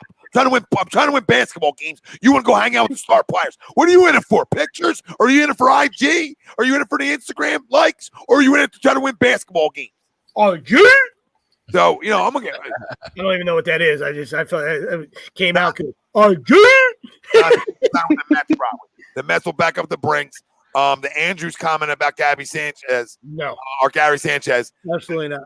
I mean, yeah, because we have nothing. Like I'll take him over Andrew Knapp. To me, he would be a high reward, low cost. I don't know. You get him for cheap, but I mean, he's an absolute butcher behind the plate, and now he can't hit anymore. So good luck with that. I mean, but so you're definitely rolling. Everybody feels like they can fix somebody. So I mean, if you feel like I don't think we're fixing nothing on nobody. I'm just saying, but you know how professional sports. Everybody's like, no, give me your trash and I'll fix it. You know what I mean? But he's an absolute shitburger. You know what I mean? Like one thing he can hit. If they play 162, like I was thinking maybe he splits and plays 81 and that plays 81. You know what I mean? Like just because you have no other catcher. And maybe he can bring you some offense. Maybe. And you pray. But yeah, I'm not in love with him either. That's what I said. If the offense was still there, then the universal DH, maybe you take a shot. You know what I mean? I just say because we had such a butcher. He's such a butcher back there, and now this has been 2 straight offensive years. You know what I mean? Like we said, like a lot of guys have maybe have a freak offensive year. You know what I mean? Where they struggle. And especially now this year. You know what I mean? There was a bunch of superstars that sucked this year. You know what I mean? But I don't hold it against them. It was 60 games, and it is what it is. You know what I mean? But it's been a couple years for Sanchez. All right, boys. Well, listen, it's been wow, 250. A 250 piece. Look at us. Woo! Yes. Get a little ginger stepson, and we're almost 3 bills here. Holy shit! I had to piss twice during this. Here, Colin. Yes, wasting Harper's career. Absolutely. So. I mean, prime years. Washington did it too. Washington did it too with their bullpen for years. Washington said, "Hey, we're not gonna address our pen. Our pen's gonna flat out stink." For years. I mean, they had holes all down there too, and then finally they cleaned their holes up, and part of it was letting him walk, and it was a good business decision on their end, honestly, because they draft well, they develop well, so they're always gonna have a guy coming up who's a pimp, unlike us. We stink. Ryan says he'd rather bring back Carlos Ruiz than back on the he'd rather bring back Ruiz from retirement, put him back on the Adderall instead of bringing Sanchez in. I agree with that. What's Jesse saying? Reason why I like NHL over NBA is the NBA is very cheap and it's all about stars. Yeah. I mean, everybody has their feel, brother. You know what I mean? So listen. I don't know. Yeah, I know. We don't want to get into it. We're getting late here. Yeah. None of those guys are getting paid though. I don't know if they're. I don't know if they're cheap. I feel like even tomato cans are getting paid in the NBA. Everybody getting paid. I mean, I feel like I can make. I think I can sign a 1 year like $750,000 deal. You know what I mean? Because just on how it estimates. I mean, you got guys signing 3-year $75 million deals who are just like guys backing Brinks up for just guys. And Chris and Carol, what's up, brother? Can we build a taller building with the Penn statue? Yeah, I mean, build away. So listen, we love you guys all for chiming in. We appreciate y'all. We talk for you. We try to get to everybody's comments, but how it goes. We, a lot of talking, but 3 hours. So stay tuned tomorrow night. The Sport Towns will be on. Not sure if they're going to be on during the game. If not, we will be doing a live reaction because we are undefeated on live reactions. So in some way, shape, or form, either if it's the Sports Hounds or if it's just a bunch of guys hopping on, we'll have live reactions for you in some people being people. People being people, Tom. People being people. Not my jumper. I don't know. I got a video from a couple years back of me stroking on the boardwalk a little bit. So, I mean, it's there. It's more the high school line, though. You know what I mean? But it's better jumping than Ben in game. I'll be more willing. Didn't win a prize. Yeah, it came out sweet. Didn't win any prizes, but it came out sweet. A couple things before we get out of here. Obviously, shows every day on this platform. We're adding more and more. Tuesday night, catch me, Crumb, and the ladies on ATV After Dark. Obviously, we have the Card Knocks Wednesday night, 6 a.m. in the p.m. Thursday, we have Birds of a Feather and the Hockey Happy Hour. Friday, we're going to have a new show called Rachel Spit and Fire with Rachel Blaze. And then that will be followed by Real Talk Fridays, where we have Fan Fridays and fans come on the show with us. Saturday, Rome can't wait. He's counting the days. He's counting the days. Rome. We have soccer on Saturday. We have the Kicking the Stateside boys. And then that's followed up. It's going to be followed up by an all-combat sports show, which is going to be really cool. And then you have the weekly roundup. You have Kep's Corner. And you have in this very ring. So you have freaking all that. Busy day on Saturdays, and you got the big on Sunday. So Saturday's a jam-packed show with so much to offer. We're talking all different stuff. Yeah, we're talking soccer, combat sports, right? Think about this. Yeah. Soccer, combat sports, the weekly roundup, which is a home team thing. And Steve had tons of interviews in the fighting world on all the time, even though he talks Eagles, Flyers, Sixers, Phillies, right? And then he'll have combat guys on. And then they fired that up by a Madden simulation with me and Cap. Well, we'll talk about whatever. We're going to do NBA stuff, so we'll talk about the Sixers before we do it, et cetera, et cetera, et cetera, right? And then that's followed up by now wrestling all on the same day. I mean, Niche City, Niche Saturday. Niche Saturday. There ain't a better Niche Saturday around. Around. Listen, you talk about buffet. We just laid out a freaking a little bit of this, a little bit of that. All you can eat. All right. So listen, 25% off right now, and it'll be going on for a little bit. But 25% off all the store at our A2D shop on PhillyDrinkers.com/A2D Radio. Hold on, I don't know why that didn't highlight that. That's not.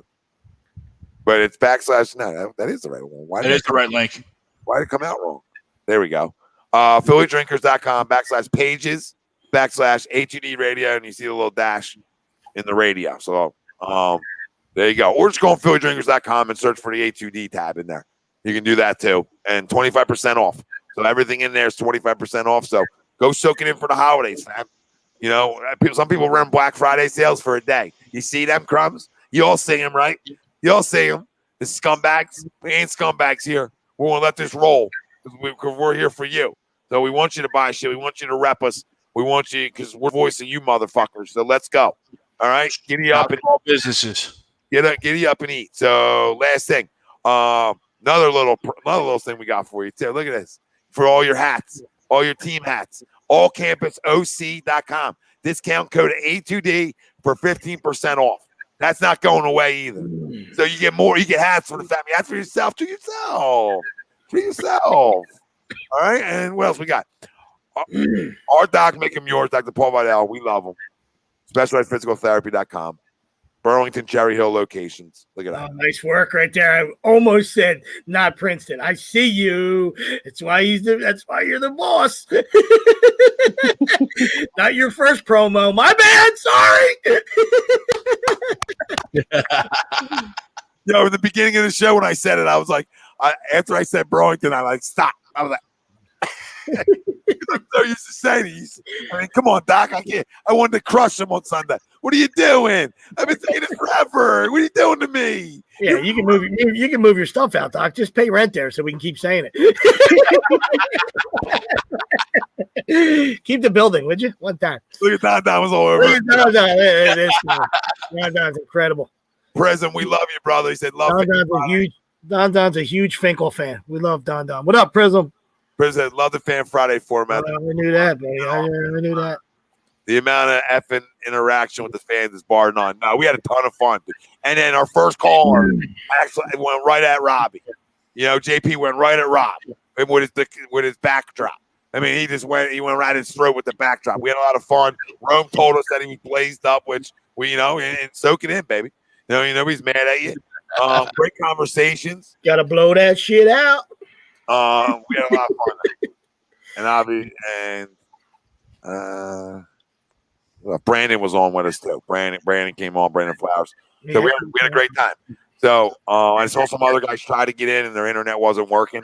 Yeah, Marquise is going to have to get a little upgrade on his internet for this Friday. He wasn't happy. He popped in twice, and that was it. He couldn't get a word out. He wanted to crush the Washington guy. Yeah, Yusuf was in. He crushed Rome too. He said, "What's he got? A computer with an internet in his car?" Might have been a comment of the night. But listen, it was ton. We had so much freaking fun, and that's what we want to do. Jesse, go Birds, brother. Listen, we love all you guys that chimed in tonight. Marquise, everybody, all you guys. And Don said they'll be tuning in for Lindsay.